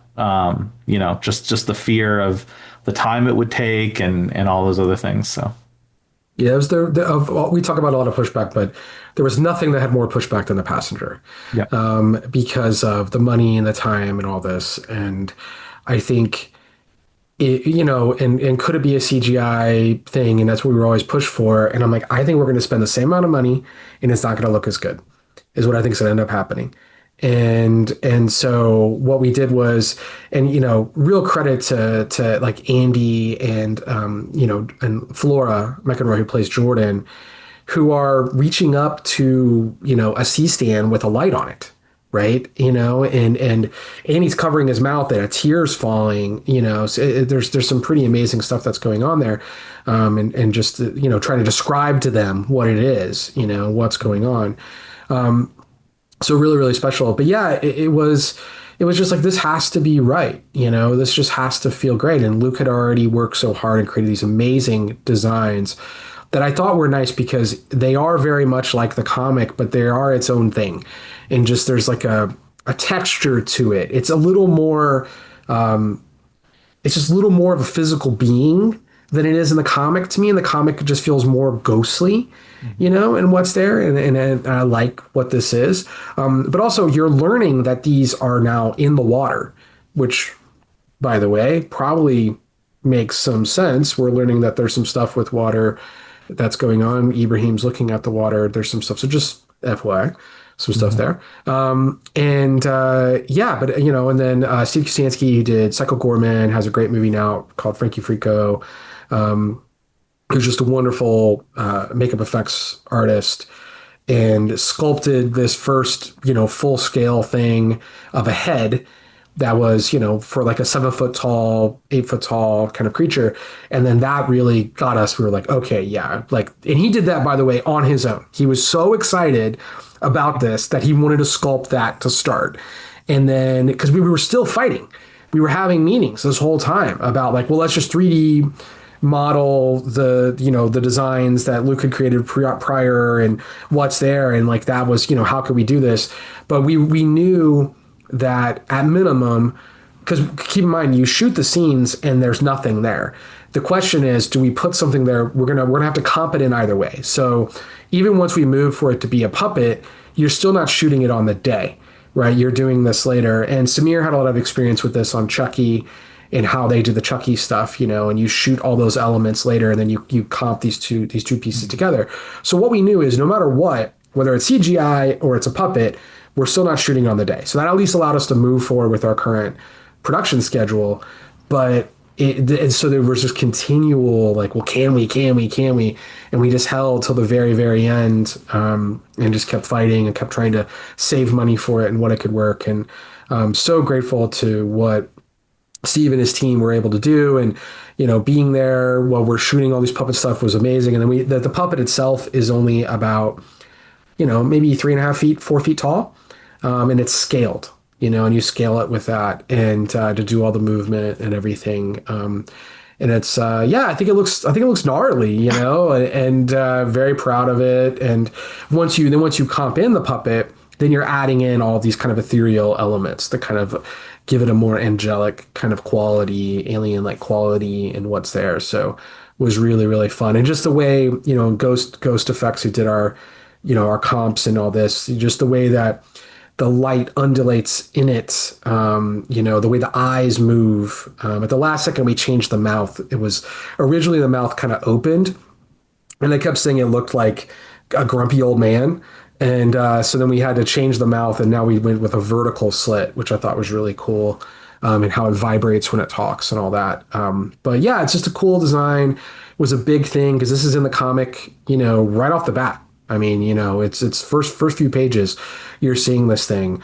So we wanted to feel its presence and kind of trickle it in, and then surprise people with like, yeah, there's an alien-like creature here, and what does that mean? And it's been fun to see the reaction now that it's aired on Sci-Fi, with that. And I can't wait for the Peacock drop here and see what more people are thinking it is and connecting the dots. But yeah, this was a massive, massive, massive part of this show and will continue to be a big part going forward for the rest of the season. Yeah, quick tidbit too. Not about the passenger, but Aaron mentioned Andy and Flora. Flora was really sick this day. So props to this little girl. It was her last day on set, and she was so sick. And also, it was cold AF. Like it was. This is really towards the end of the whole. That's as fuck for those that at home. Yeah, AF is sorry. as I'm fuck. trying to Just be. FYI. Trying to be just in case friendly. the people I was didn't know yeah, I for wasn't sure. I wasn't sure. Appreciate A it. few swears in this one. It's okay. Yeah. So like the moment where, I mean, it kills me every time when Jordan turns around and says, "Thank you for being so kind to me." I mean, part of that is good acting because she's a very good actor, but she was also very, very sick and tired, and you know what I mean. Like it was just, and it was the perfect storm there that happened, and I just think she's amazing little actor to have come in and done all that under those circumstances, and I thank her parents as well, who are wonderful for getting her through that. But but I do want to clarify. We did not ask a sick girl to work. So what happened was she was sick. We were rescheduling and canceling everything and reworking everything so she wouldn't be there. And then at the end, and trying to figure out how to shoot these elements later, and we were moving that in our schedule. And then her mom, who's also, this isn't like Nikki, her mother, who's just wonderful, is also one of our hairdressers. It wasn't like, get my kid out there and you got to do it anyway, like that shit wasn't happening. It was, we were like, look, it's cold. It's okay. We'll figure it out. Like we want to make sure she's all right. But then she like took a nap and was feeling a lot better. And we're like, okay, now let's just play it by ear. Let's see how you're feeling. So we came in and we did the scene of her in the chair. And it was like, okay, she was feeling good. And we're like, do you want to do this? You want to go outside? And she's like, I can do it. And we're like, okay. And she was such a trooper and it was amazing. And honestly, I think the fact that she was a little under the weather helped with the delivery even of just like, it feels there's like a weakness and like giving in and what was there and a softness to her delivery. That was another one of those first draft, this is nothing like the comic or anything like that was here.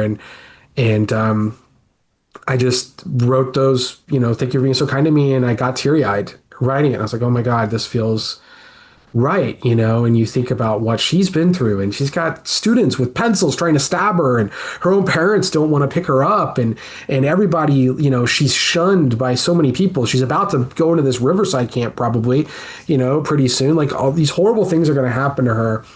But the Cypress family, Ibrahim, Cooper, Dana, were so, well, not Wayne. Wayne was not very kind to her, but the rest of the Cypresses were and Ibrahim. And for someone who's never acted before and to be at such a huge moment in our second pilot, as we call it, right? The pinnacle, the climax of this episode. And then she's got to, reach her hand up and look and just feel like she's understanding the connection that she's having. And then, to deliver that line, thank you for being so kind to me, and breaks my heart. And she deserves to be a star, and very excited for her future. She's such a great actor. No, for sure. She and Andy both, we'll talk about that in 1 second. So, she approaches the passenger first, and then we actually cut back to M, who is now holding Dana in her arms in dire straits. Money for nothing, checks for free. Her hand over the stabbed abdomen. Checks aren't free, sobbing. Right? Yeah. Checks are. Go ahead. Sorry. Checks are free of this mortal coil at this point. God. Sobbing and asking her to hold on, and begins to cry, and we get some dark, bloody tears coming down her face. And as those tears fall, her hand begins to make a similar glow to the passenger. And that is when we do come back to Jordan. She reaches toward the entity, has the line that breaks everybody's heart again. She sells it. Andy McQueen here just reacting in this emotional mix of like awe and disbelief, which he sells wonderfully, hand over the face. And we watch with Andy, or with Ibrahim, that they do become intertwined, and she becomes one with the passenger, and they do disappear. And that is when we actually do go back to M, hand on Dana, and that glowing touch has now begun healing her wounds. And Dana looks like she's beginning to come to, but not before we call it on episode 6. Yeah. So This yes. is another one of those things that, are in the comic. So the Black Tears, Tears of Blood are in the comic. And, it's interesting, like just in an M, healing is not in the comic, that's there. So like finding a way to kind of connect this and what this could be, and was really, really fun. And it was something that like felt like it just made a lot of sense, that it feels like it should be from the comic, but it's not, it's one of those things that just kind of tracks for us. And yeah, but again, taking something with the Black Tears and how those happen in a very different way, more innocuously. They happen more often with all revivers in the comic. But here, to like track this to this moment, I think was really, really important. And also, we always knew. I remember the amount of times when people, we had scheduled, even though we had a Bible we delivered to NBC and everything. And then, and to all of our partners. But then when we shoot Dana, like, you can't shoot Dana. What are you doing? And then it's like, now Dana's in a hospital. Like, we can't have her a mess for this whole season, guys. Like, this isn't going to work. And, what's there and all this. And we're like, we have a plan, guys. We have a plan, And yeah, I mean, I'm definitely, I can say definitively that she is healing her, and so it's, yeah, and big credit to Lydia Ainsworth and Alex Cuervo and the music, one of my favorite cues that's ever been written for anything I've ever been a part of. It's just the crescendo, the music, I get chills, goosebumps every single time I hear it. I think it's so special. And then that actually leads to another piece of music from Lydia, which is actually a needle drop. For song, I think it's a Moonstone. Is it Moonstone? I think, or is it White Shadow? It might be White Shadow, but either way, it's when the tear drops, and we timed Ibrahim's tear to dun dun dun dun, like as the song, and I'm just like, oh, so good. Props to Kurt Lobb, who's our editor on this episode, and just how we were able to do a lot of cross cutting, and actually that also is props to Samir, because originally we were doing these scenes separately with the passenger. And all this was actually happening inside. So like Dana was there, and then the passenger came in, and they were all in the same room and seeing this. But we decided to do it outside and inside, as we can cross cut, which I think worked even better, and allowed more of a, what's happening with them and Dana and what's happening to the passenger to be separate but also connected. And then hey, the light that she's healing is that yellow, right? Which is similar to the light that maybe we're seeing, at the tent, and when Jordan touches it, which he willingly does, right? Like, she's going toward it. It's for me. All that stuff is means something, I don't. I see Liz looking all, yes, okay, yes, of course. Yeah. No, I mean, this, again, called it the repilot, and it did reset the table in a few ways, not only introducing the passenger at the end, but just the way to reset Dana and all, everything. M is now who M is, Dana's now who she is again, like in a different role from each other. Again, I loved the flashback cold open. We obviously loved the couple of hyper violent moments in this one that really, again, maybe it's because TV and we're poisoned by the fact that there's never been like too much great horror TV. It's gotten a lot better in recent years with some of the Flanagan shows and things like that. But just to see something hyper violent come out of nowhere on a network show is always fun. So I appreciated both the Brent fight and then M's fights in the hallway, which we don't usually jump forward with like speculation bits. We'll still talk about it on the back end here. But I did see a few people tweeting, and I think Aaron liked and agreed that a couple people proposed to be a good Halloween Horror Nights maze, to have the derelict, refrigeration warehouse be a walkthrough with everything that happened. Oh my God, that'd be the coolest thing ever. Well, my first jobs was, I worked at Universal. I know Shawn also worked at Universal, and and I worked on one of the Halloween Horror Nights promos, the one called The Director, from like 15 years ago, and I actually directed one of those spots, one of the first things I ever directed. That was there for that when I was in my early 20s. But yeah, no, it's all there's so much going on here. I mean, I think you end the tease on Dana holding M. You end this on M holding Dana. Dana's you're gonna have to protect your sister. And it ends with with M protecting her sister, and the power dynamics, all this, and it is the most proud of things I've ever created. Like I've never been more proud of something I've created than this episode. I whether it's some people violence, different things, it might not be for them. That's fine. It is so for me, and absolutely my baby in every way. And it's my favorite episode of the series, partially because of what it's going to do to the other episodes. There's other episodes I love, like probably on a 1-to-1 just as much. But what this does is it changes things and it makes those other episodes even better, but it starts with these moments here. So yeah, just really, really proud of this episode. I loved that as violent as it was just as goofy. Like there were enough goofy moments. Yeah, I don't know. I really liked it. The fight scene reminded me of Shaun of the Dead a little bit. Yeah. Yeah.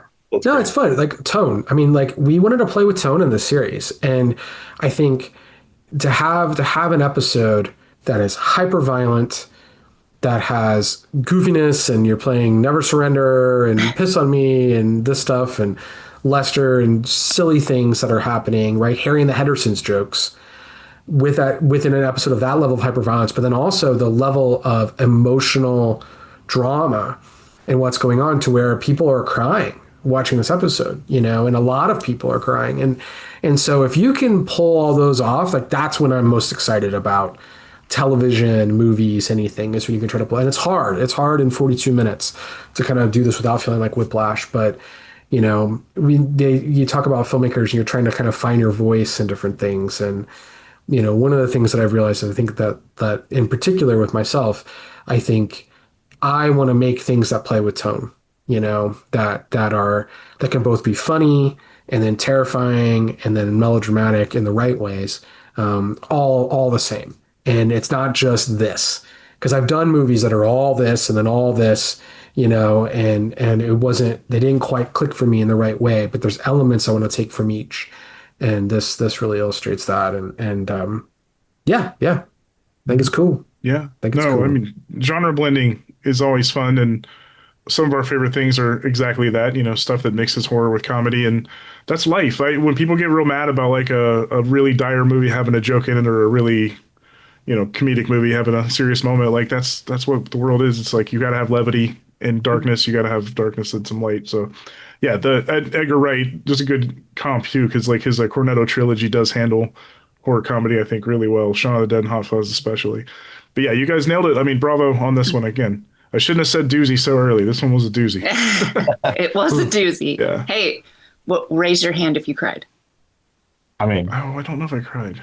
I got emotional when Aaron said the line that hit him was Jordan's second line, but actually when she says it's okay, it's for me, I was like, oh, that's the one that actually hit me harder. It's like, because again, we'll find out more without jumping ahead, but yeah, like that was very much on her. And I think you guys are wise not to show the passenger that way, that Ibrahim just has this story that he can tell, and it's just his point of view, and hopefully people can believe him that he just saw a big, giant, glowy, ghostly thing. But it'll make some sense. But yeah, we will not jump too far ahead. But yeah, we will let you gentlemen go. Again, congratulations on what was, I think, my favorite episode to date too. But yes, they've all been banger after banger so far. But yeah, this was so much fun for a lot of reasons, and look forward to talking 107 with you on the next one. Can't wait to bang again. Boned to death. Always. I'm working on my transitions. There you go. All right. Till 107. Take care, guys. Thanks, guys.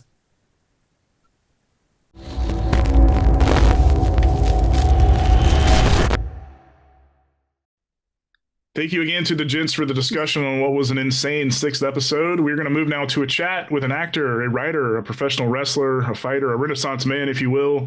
You may have seen him in films including Girl on the Third Floor and shows including the Star series Heels. And many folks know him as the Second City Saint, the voice of the voiceless, the best in the world, a.k.a. WWE superstar and Chicago's own CM Punk. And of course, if you're tuning in here, you may have also seen him wreak havoc on the town of Wausau and the Cypress Sisters as Anthony Check on a Revival. He is Mr. Phil Brooks, a.k.a. CM Punk. Larry's dad, thank you so much for joining us on the program here. Hell of an introduction. Beautiful. Thank you. Thank you. Yeah, so glad to have you and make the time for this. Again, happy to talk Revival, especially, this particular episode, number 6, called Bloodlines, that you were heavily featured in. So this will not be an interview about pro wrestling, as much as I would personally like that, and Lord knows you've done enough of them. But the business has been such a big part of your life that I do just want to ask you before we jump into Revival talk, is there a certain moment or a match or a wrestling star or even a local show you attended in your youth that kind of made you want to first pursue that as a career? We're in the midst of doing Saturday night's main event on NBC again, and I think that probably had a large imprint on my fandom, like seeing it for the first time, probably through there, seeing Roddy Piper. Those are my earliest memories, the things that jump out at me that made me want to go, I want to do that. Piper, especially because Piper was surrounded by these guys that were giant, and Piper, even though he was a big dude, he was considered small, believe it or not. So I looked at that when I was a kid and I was like, oh, okay. I saw myself in him. Representation, it's important. Yeah. And one of the great talkers of all time, and you're right there along with him on that Mount Rushmore. So you got it. You know what you are. It's debatable. And also, lots of wrestlers have said, the business helped them in immeasurable ways when it transitions to acting, be it the live aspect, be it the single take nature of it all, and of course the physicality. Is there one particular thing you kind of learned in your years as a performer in the ring that made acting maybe an easier than it might normally have been transition for you? I think for anybody that's watching this or watching any movie or television show with a pro wrestler in it, I think it's kind of eye-opening for them to look at it from the perspective that what we do every week live, sometimes, some of us have had 20 plus year careers. It's Broadway, it's live television, and there's no cuts, there's no redos, you can't do a reshoot, there's no ADR post-production. It's you tune in, the red light goes on, you're on, and if you screw up, if you puke, you forget your lines, you fall flat on your face, it's there for everybody to see. So I think that really helps a guy like me or Cena, Batista, Rock, anybody that transitions over to, not necessarily to make a career out of it, but just even if you're like dabbling your toes in it, it's just like the wrestling life and the lifestyle prepares you for Hollywood the same as, doing any kind of live Broadway play, any type of deal like that. Sometimes you're doing it in front of 6 people. Sometimes you're doing it in front of 60,000, and every situation's different. Every performance is drastically different. Awesome. Outside of pro wrestling and acting, is there anything that you super geek out about that might surprise people? There's definitely things I super geek out about. I'm not sure if it would really surprise people. Okay. No, it's the same old stuff, if I'm not working, I try to be a homebody. I like hanging out with my dog and my wife. My wife and I will play video games together, which is sometimes very, very stressful. Yeah. We've recently, I'm bad. She's super into the Resident Evils, and I think we just played one of the remastered Silent Hills, and I think we beat that. And playing horror video games with my wife makes me fall in love with not only her all over again, but the horror genre. Because when there's jump scares, she's sitting right next to me, and I mean, screaming in my ear. If she had a bucket of popcorn, it would be in the air. And I'm like, haven't you played this game before? But it's still it still gets her. So it's fun. It's fun for me. Go ahead. No, I was going to say, I react the same way when I play Tomb Raider. Wow. It's a lot of yelling, and Tiger is surprising me, so I understand. Yeah. Yeah. Other things that, God, what do I geek out for? I don't know. I try to collect old comic books. Everyone's into the graded slabbed books now. And I like to get a lot of the tentpole stuff, like, first Iron Man, first Thor, first Cap, first Doom. But I think my passion would probably be like the pre-graded comics, like the horror stuff, like the EC books and all those famous covers that are somebody deemed too gruesome for children, and the reason we have a comic code now. Yeah. Speaking of comics, you've had the good fortune to write for Marvel comics, among others, including for Drax the Destroyer, speaking of Dave Bautista, Shang-Chi, and others. Do you still have an itch at all to do more of that? Or is there like a certain character out there you'd love to still take a crack at, maybe? Itch might not be the best word. It's a load management thing at this point in my life. Right. Writing might be one of the more difficult things I've ever done. I feel like I'm more of a physical guy. So if you tell me like go run 6 miles, that's less daunting to me than writing 6 pages and having an editor and having deadlines. I don't do well with deadlines. I will wait until 11:58 at night when something's due at midnight and start writing. So real bad at deadlines and stuff like that. The whole way I got into writing and I did some stuff for DC too, but the Marvel thing was I pitched to Axel Alonso in a bar in San Diego one time my Punisher story, to which he replied, "Oh, we can't print any of that, but you want to do this?" And it's kind of opened the door. Always open to writing other stuff, but like I said, it's a time thing. It's a load management. It's difficult enough trying to balance wrestling full time with any other kind of production, TV, movie, and stuff like that. So knock on wood, so far so good. I've done a pretty flawless job of it. Awesome. I guess we should talk about the show. So, yeah, probably. Okay. So all 3 of the Czech brothers turned out to be such assholes, but their mom is portrayed as a sweet little. Oh, I'm sorry. Was that offensive? It's all your perspective. That's true. It's your perspective. Sweet little chicken drawing weirdo. Yeah. So the mom is just this sweet little chicken drawing weirdo. So I have headcanon that the Czech's father must be a piece of work. And that's not really a question. That's kind of a statement. But my question is, did you base Anthony off or any of his mannerisms or speech off of anyone, or pull inspiration from a certain person or villain? No, so what I did with him, I figured my time was so limited, and knowing the entire character's arc, I wanted to make it kind of more cliche bad guy and be as despicable and as sociopathic as I possibly could, in turn to help the character M. Or, going back to wrestling, like my job as a bad guy is to make the good guy. So I literally kind of looked at it like that. I didn't feel, and maybe I'm not experienced enough when it comes to acting, I didn't feel I needed to really build Anthony Czech up that much. To me, it was just kind of basic, like be the biggest dirtbag you possibly can to help want the audience to see M, stab you in the face. Yep. Well, good job. No, mission accomplished. Yeah. Thank you. Thank you very much. A true dastardly heel, not the cool heel that too many do these days. I definitely didn't want to be cool. No, not at all.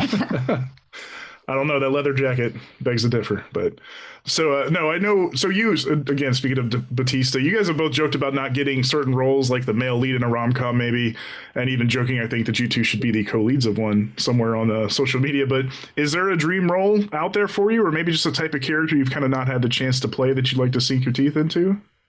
Anything that takes me outside of my comfort zone, I think would be really cool. And, I read for like 2 things a week, you know what I mean? Like if people ask me like what I did for a living, I would tell them I get rejected on a weekly basis. So I cast a wide net. I try to read for a ton of stuff. Very seldomly will I get something and go, oh God, I'm really not feeling that, because to me, it's like, even if I can send something in it, if it's not the greatest casting director, or somebody will see me and they might have an idea for something else, like that's kind of how the business works. It's not what you know, it's who you know. Um, but yeah, I accept any and all things because I look at everything like a challenge. So yeah, rom-com, send them my way. I think it could be really, really fun. Plus, I think it's I see how people react to other people. Like, I think Cena's doing such a great job that every time he gets to do something where he's silly or it's comedy, people are always like really, really impressed. But that's the John I know. You know, real loose, cutting up behind the scenes, making a joke of everything, trying to make everybody, smile, trying to make everybody laugh. So, but then on screen, John Cena is very different than John Cena. So I think people would be surprised if I got to flex different muscles in different roles, and I can't wait for the opportunity to do so. Did you? I'm going off script. Good. Did you have to? Do you have to audition for stuff, or do people like send you things and then they both? I mean, both, but I auditioned for stuff. And did you have to audition for this? No. This one I just got. Again, it's not what you know, it's who you know. I was visited by the ghost of Christmas past. Now, when I on set for Girl on the Third Floor, Aaron and Tim Seeley came by and they brought me like revival books, and they're like, hey, and I was like, yeah, I read this. What do you, so they were pleasantly surprised that I was familiar with the source material. But this is back in, it's got to be almost all of 10 years ago when they're telling me that they're developing this to be a television show and they wanted me to be a part of it. And, in this world, you hear that a lot. Hey, we're working on this and we got, great. And I don't count my chickens until they're chicks, So this one, I was pleasantly surprised that like, yeah, okay, 10 years later, hey, we're doing this. This is what we want. We'd love for you to be part of it. And it was kind of difficult because I think, in terms of the entire production, I think I'm the only American on the entire thing. And I'm talking about people like in front of and behind the camera. I think I was the only dirty American. Right. Yeah. Liz is laughing because that's funny. And my follow-up question, literally, and the next thing on the doc is, outside of showrunners Aaron and Luke, you might have been one of the only other Americans in this whole cast and crew. And I was going to ask you, was showing up to a time zone that most folks in the States don't even know covers part of North America, much less exists at all, and to a tiny maritime community on Prince Edward Island, did you feel it all like a fish out of water? Or like were the people there so accommodating that it was just not even fazed you? Well, both. I felt like a fish out of water because I did not even realize that the Atlantic time zone existed. None of us. Right? I just found out just now. What are you talking about? And so I found out when I landed, right? Because I think it definitely wasn't a straight shot. I think I flew from LA to maybe either Toronto or Montreal. I think it was Toronto, and then connected and went to Saint John, or maybe landed in hell. I don't know. I'm not going to pretend to know. So far east, a new time zone, Liz. That's what he's saying. Yeah. So for anybody watching, the Atlantic time zone is an hour ahead of Eastern Standard Time. So I think I took off at like 9 a.m.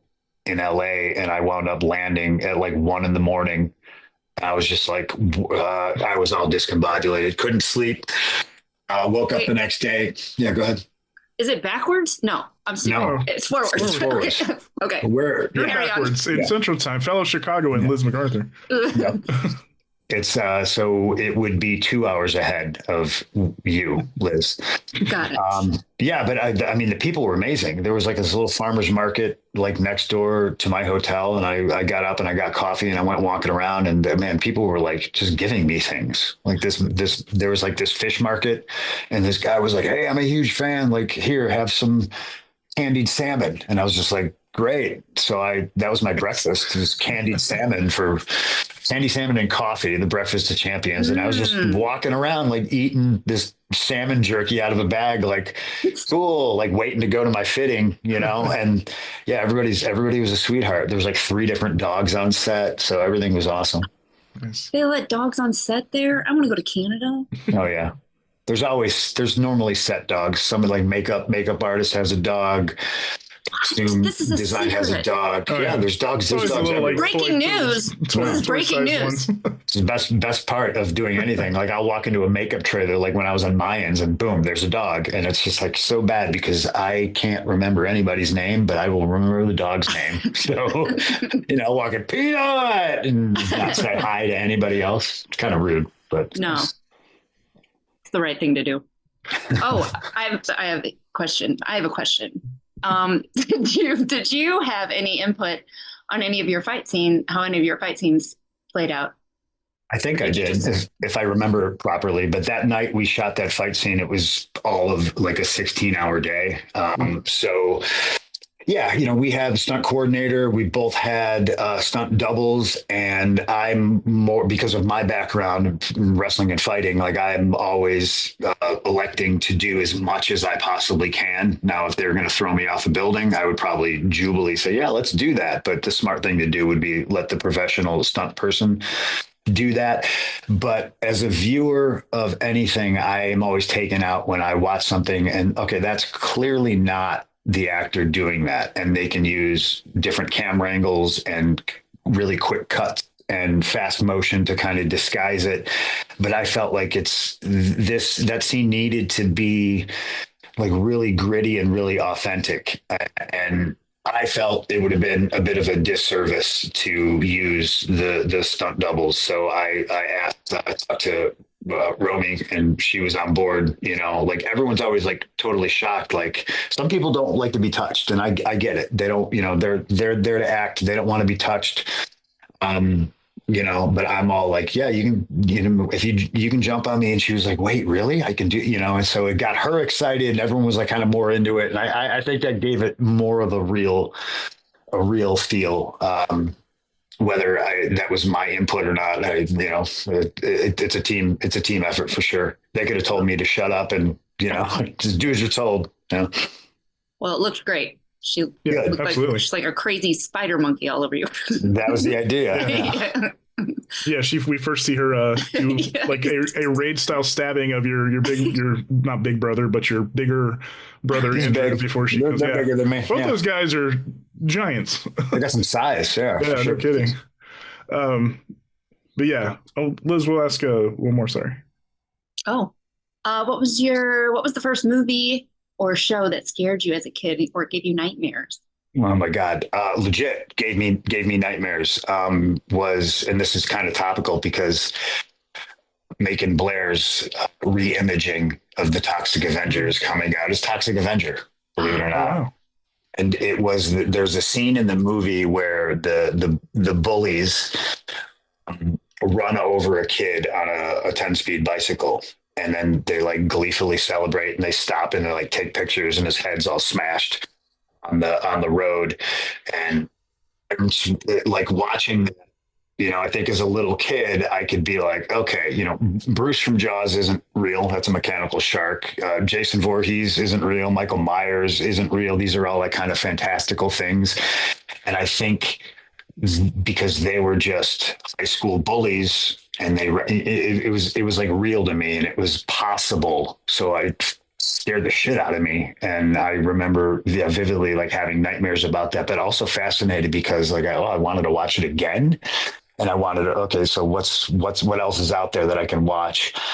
It's kind of like the gateway to becoming a huge fan of the horror genre, I think. Well, No, absolutely. Yeah.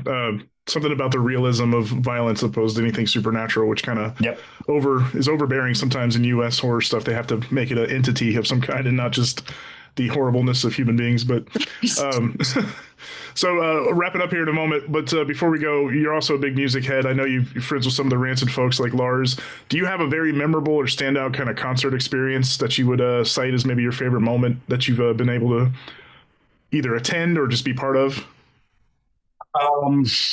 I mean, it was in '95. I saw the Ramones, their retirement tour. So it's cool that I got to see them. But it was also like Ramones. What was the bill? It was like Metallica, Ramones, Rancid. That's crazy, And it was very. I remember the audience was very like metal kids versus punk kids, you know, and it was there was a lot of violence that day. Yeah. It was the 90s. We identified ourselves by what we listened to. 100%. Yeah. They were like, the metal kids were mad that the punk kids were there. They're like, why are you here, Metallica? And we're like, fuck you, the Ramones. Like, what? You know, like, very strange. Very, you know, the weird, the unfortunate, the tribalistic parts of humanity that are probably no bueno. I've seen a lot of cool stuff though. I mean, I recently just saw Rancid play Wrigley Field. That's insane. One of the better concerts I think I've ever seen in my life was, I think it was at the Vic Theater in Chicago, was Rancid, Rocket from the Crypt, which is one of my favorite. It's like your favorite band's favorite band.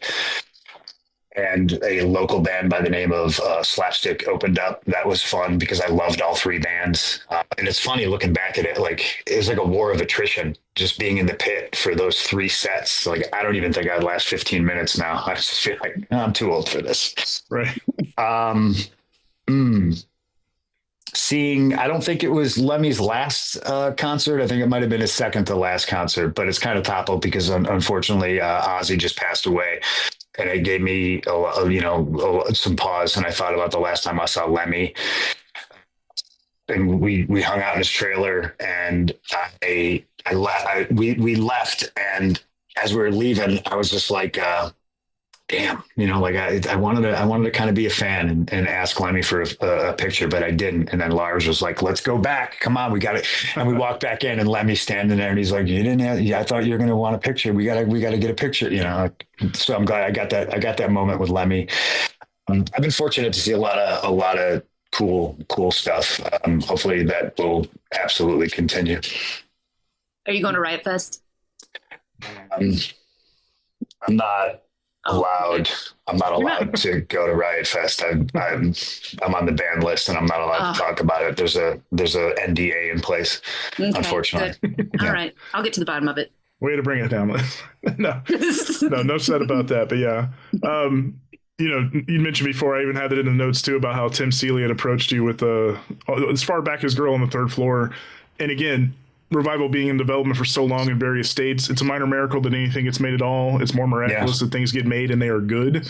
And we are so glad that at the end of the day, all these years later, it was you who was able to breathe life into the role of Anthony Check.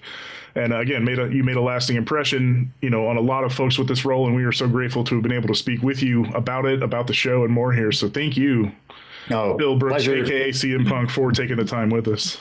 Pleasure's all mine, and really hats off to Aaron and Tim. Mike Norton too, he was the artist on the book, but like you said, it's a miracle anything gets made. Stuff is in developmental hell for like so long, and then a lot of things get made, and I'm not super happy with it as a fan of the source material, but this one is dead on, and the cherry on top for me is, I'm in it, so that's even cooler. But this show has been, it's just so, it's like whip smart.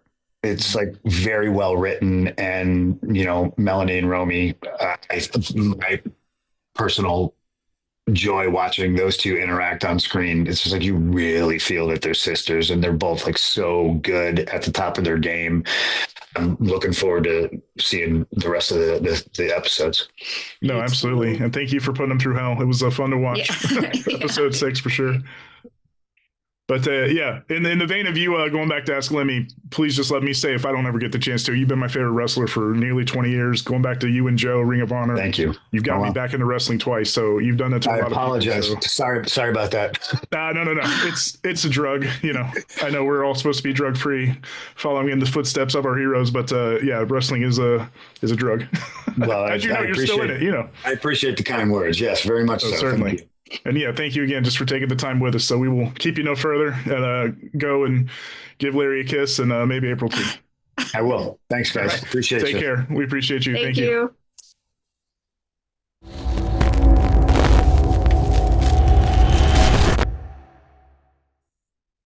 All right. Our thanks again to CM Punk for taking the time with us there.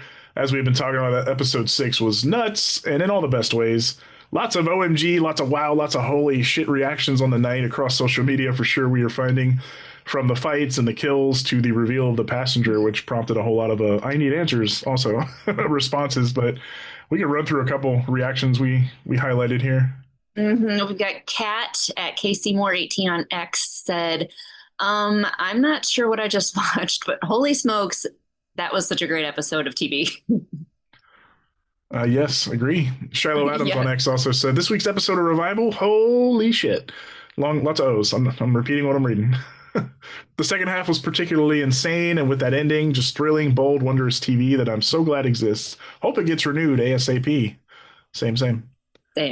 Is this Yami? Go with it. Okay. Yami on the TV time thread said, this was one of the best episodes I've seen recently of any TV show. Just wow. I mean, yeah. Yeah. Mason also on the TV time thread. Best episode yet. Lots of action. Dana can't trust anybody. At this point, that doctor could be evil. Just No. everybody in her circle is turning on her. But we have already talked to Andy McQueen, a.k.a. Dr. Ibrahim, and again, he would never. He would never. Not our sweetheart. No. Casey at the Vegan Erper on X said, the episode starts with Dana holding M and ends with M holding Dana. I am emotionally unwell.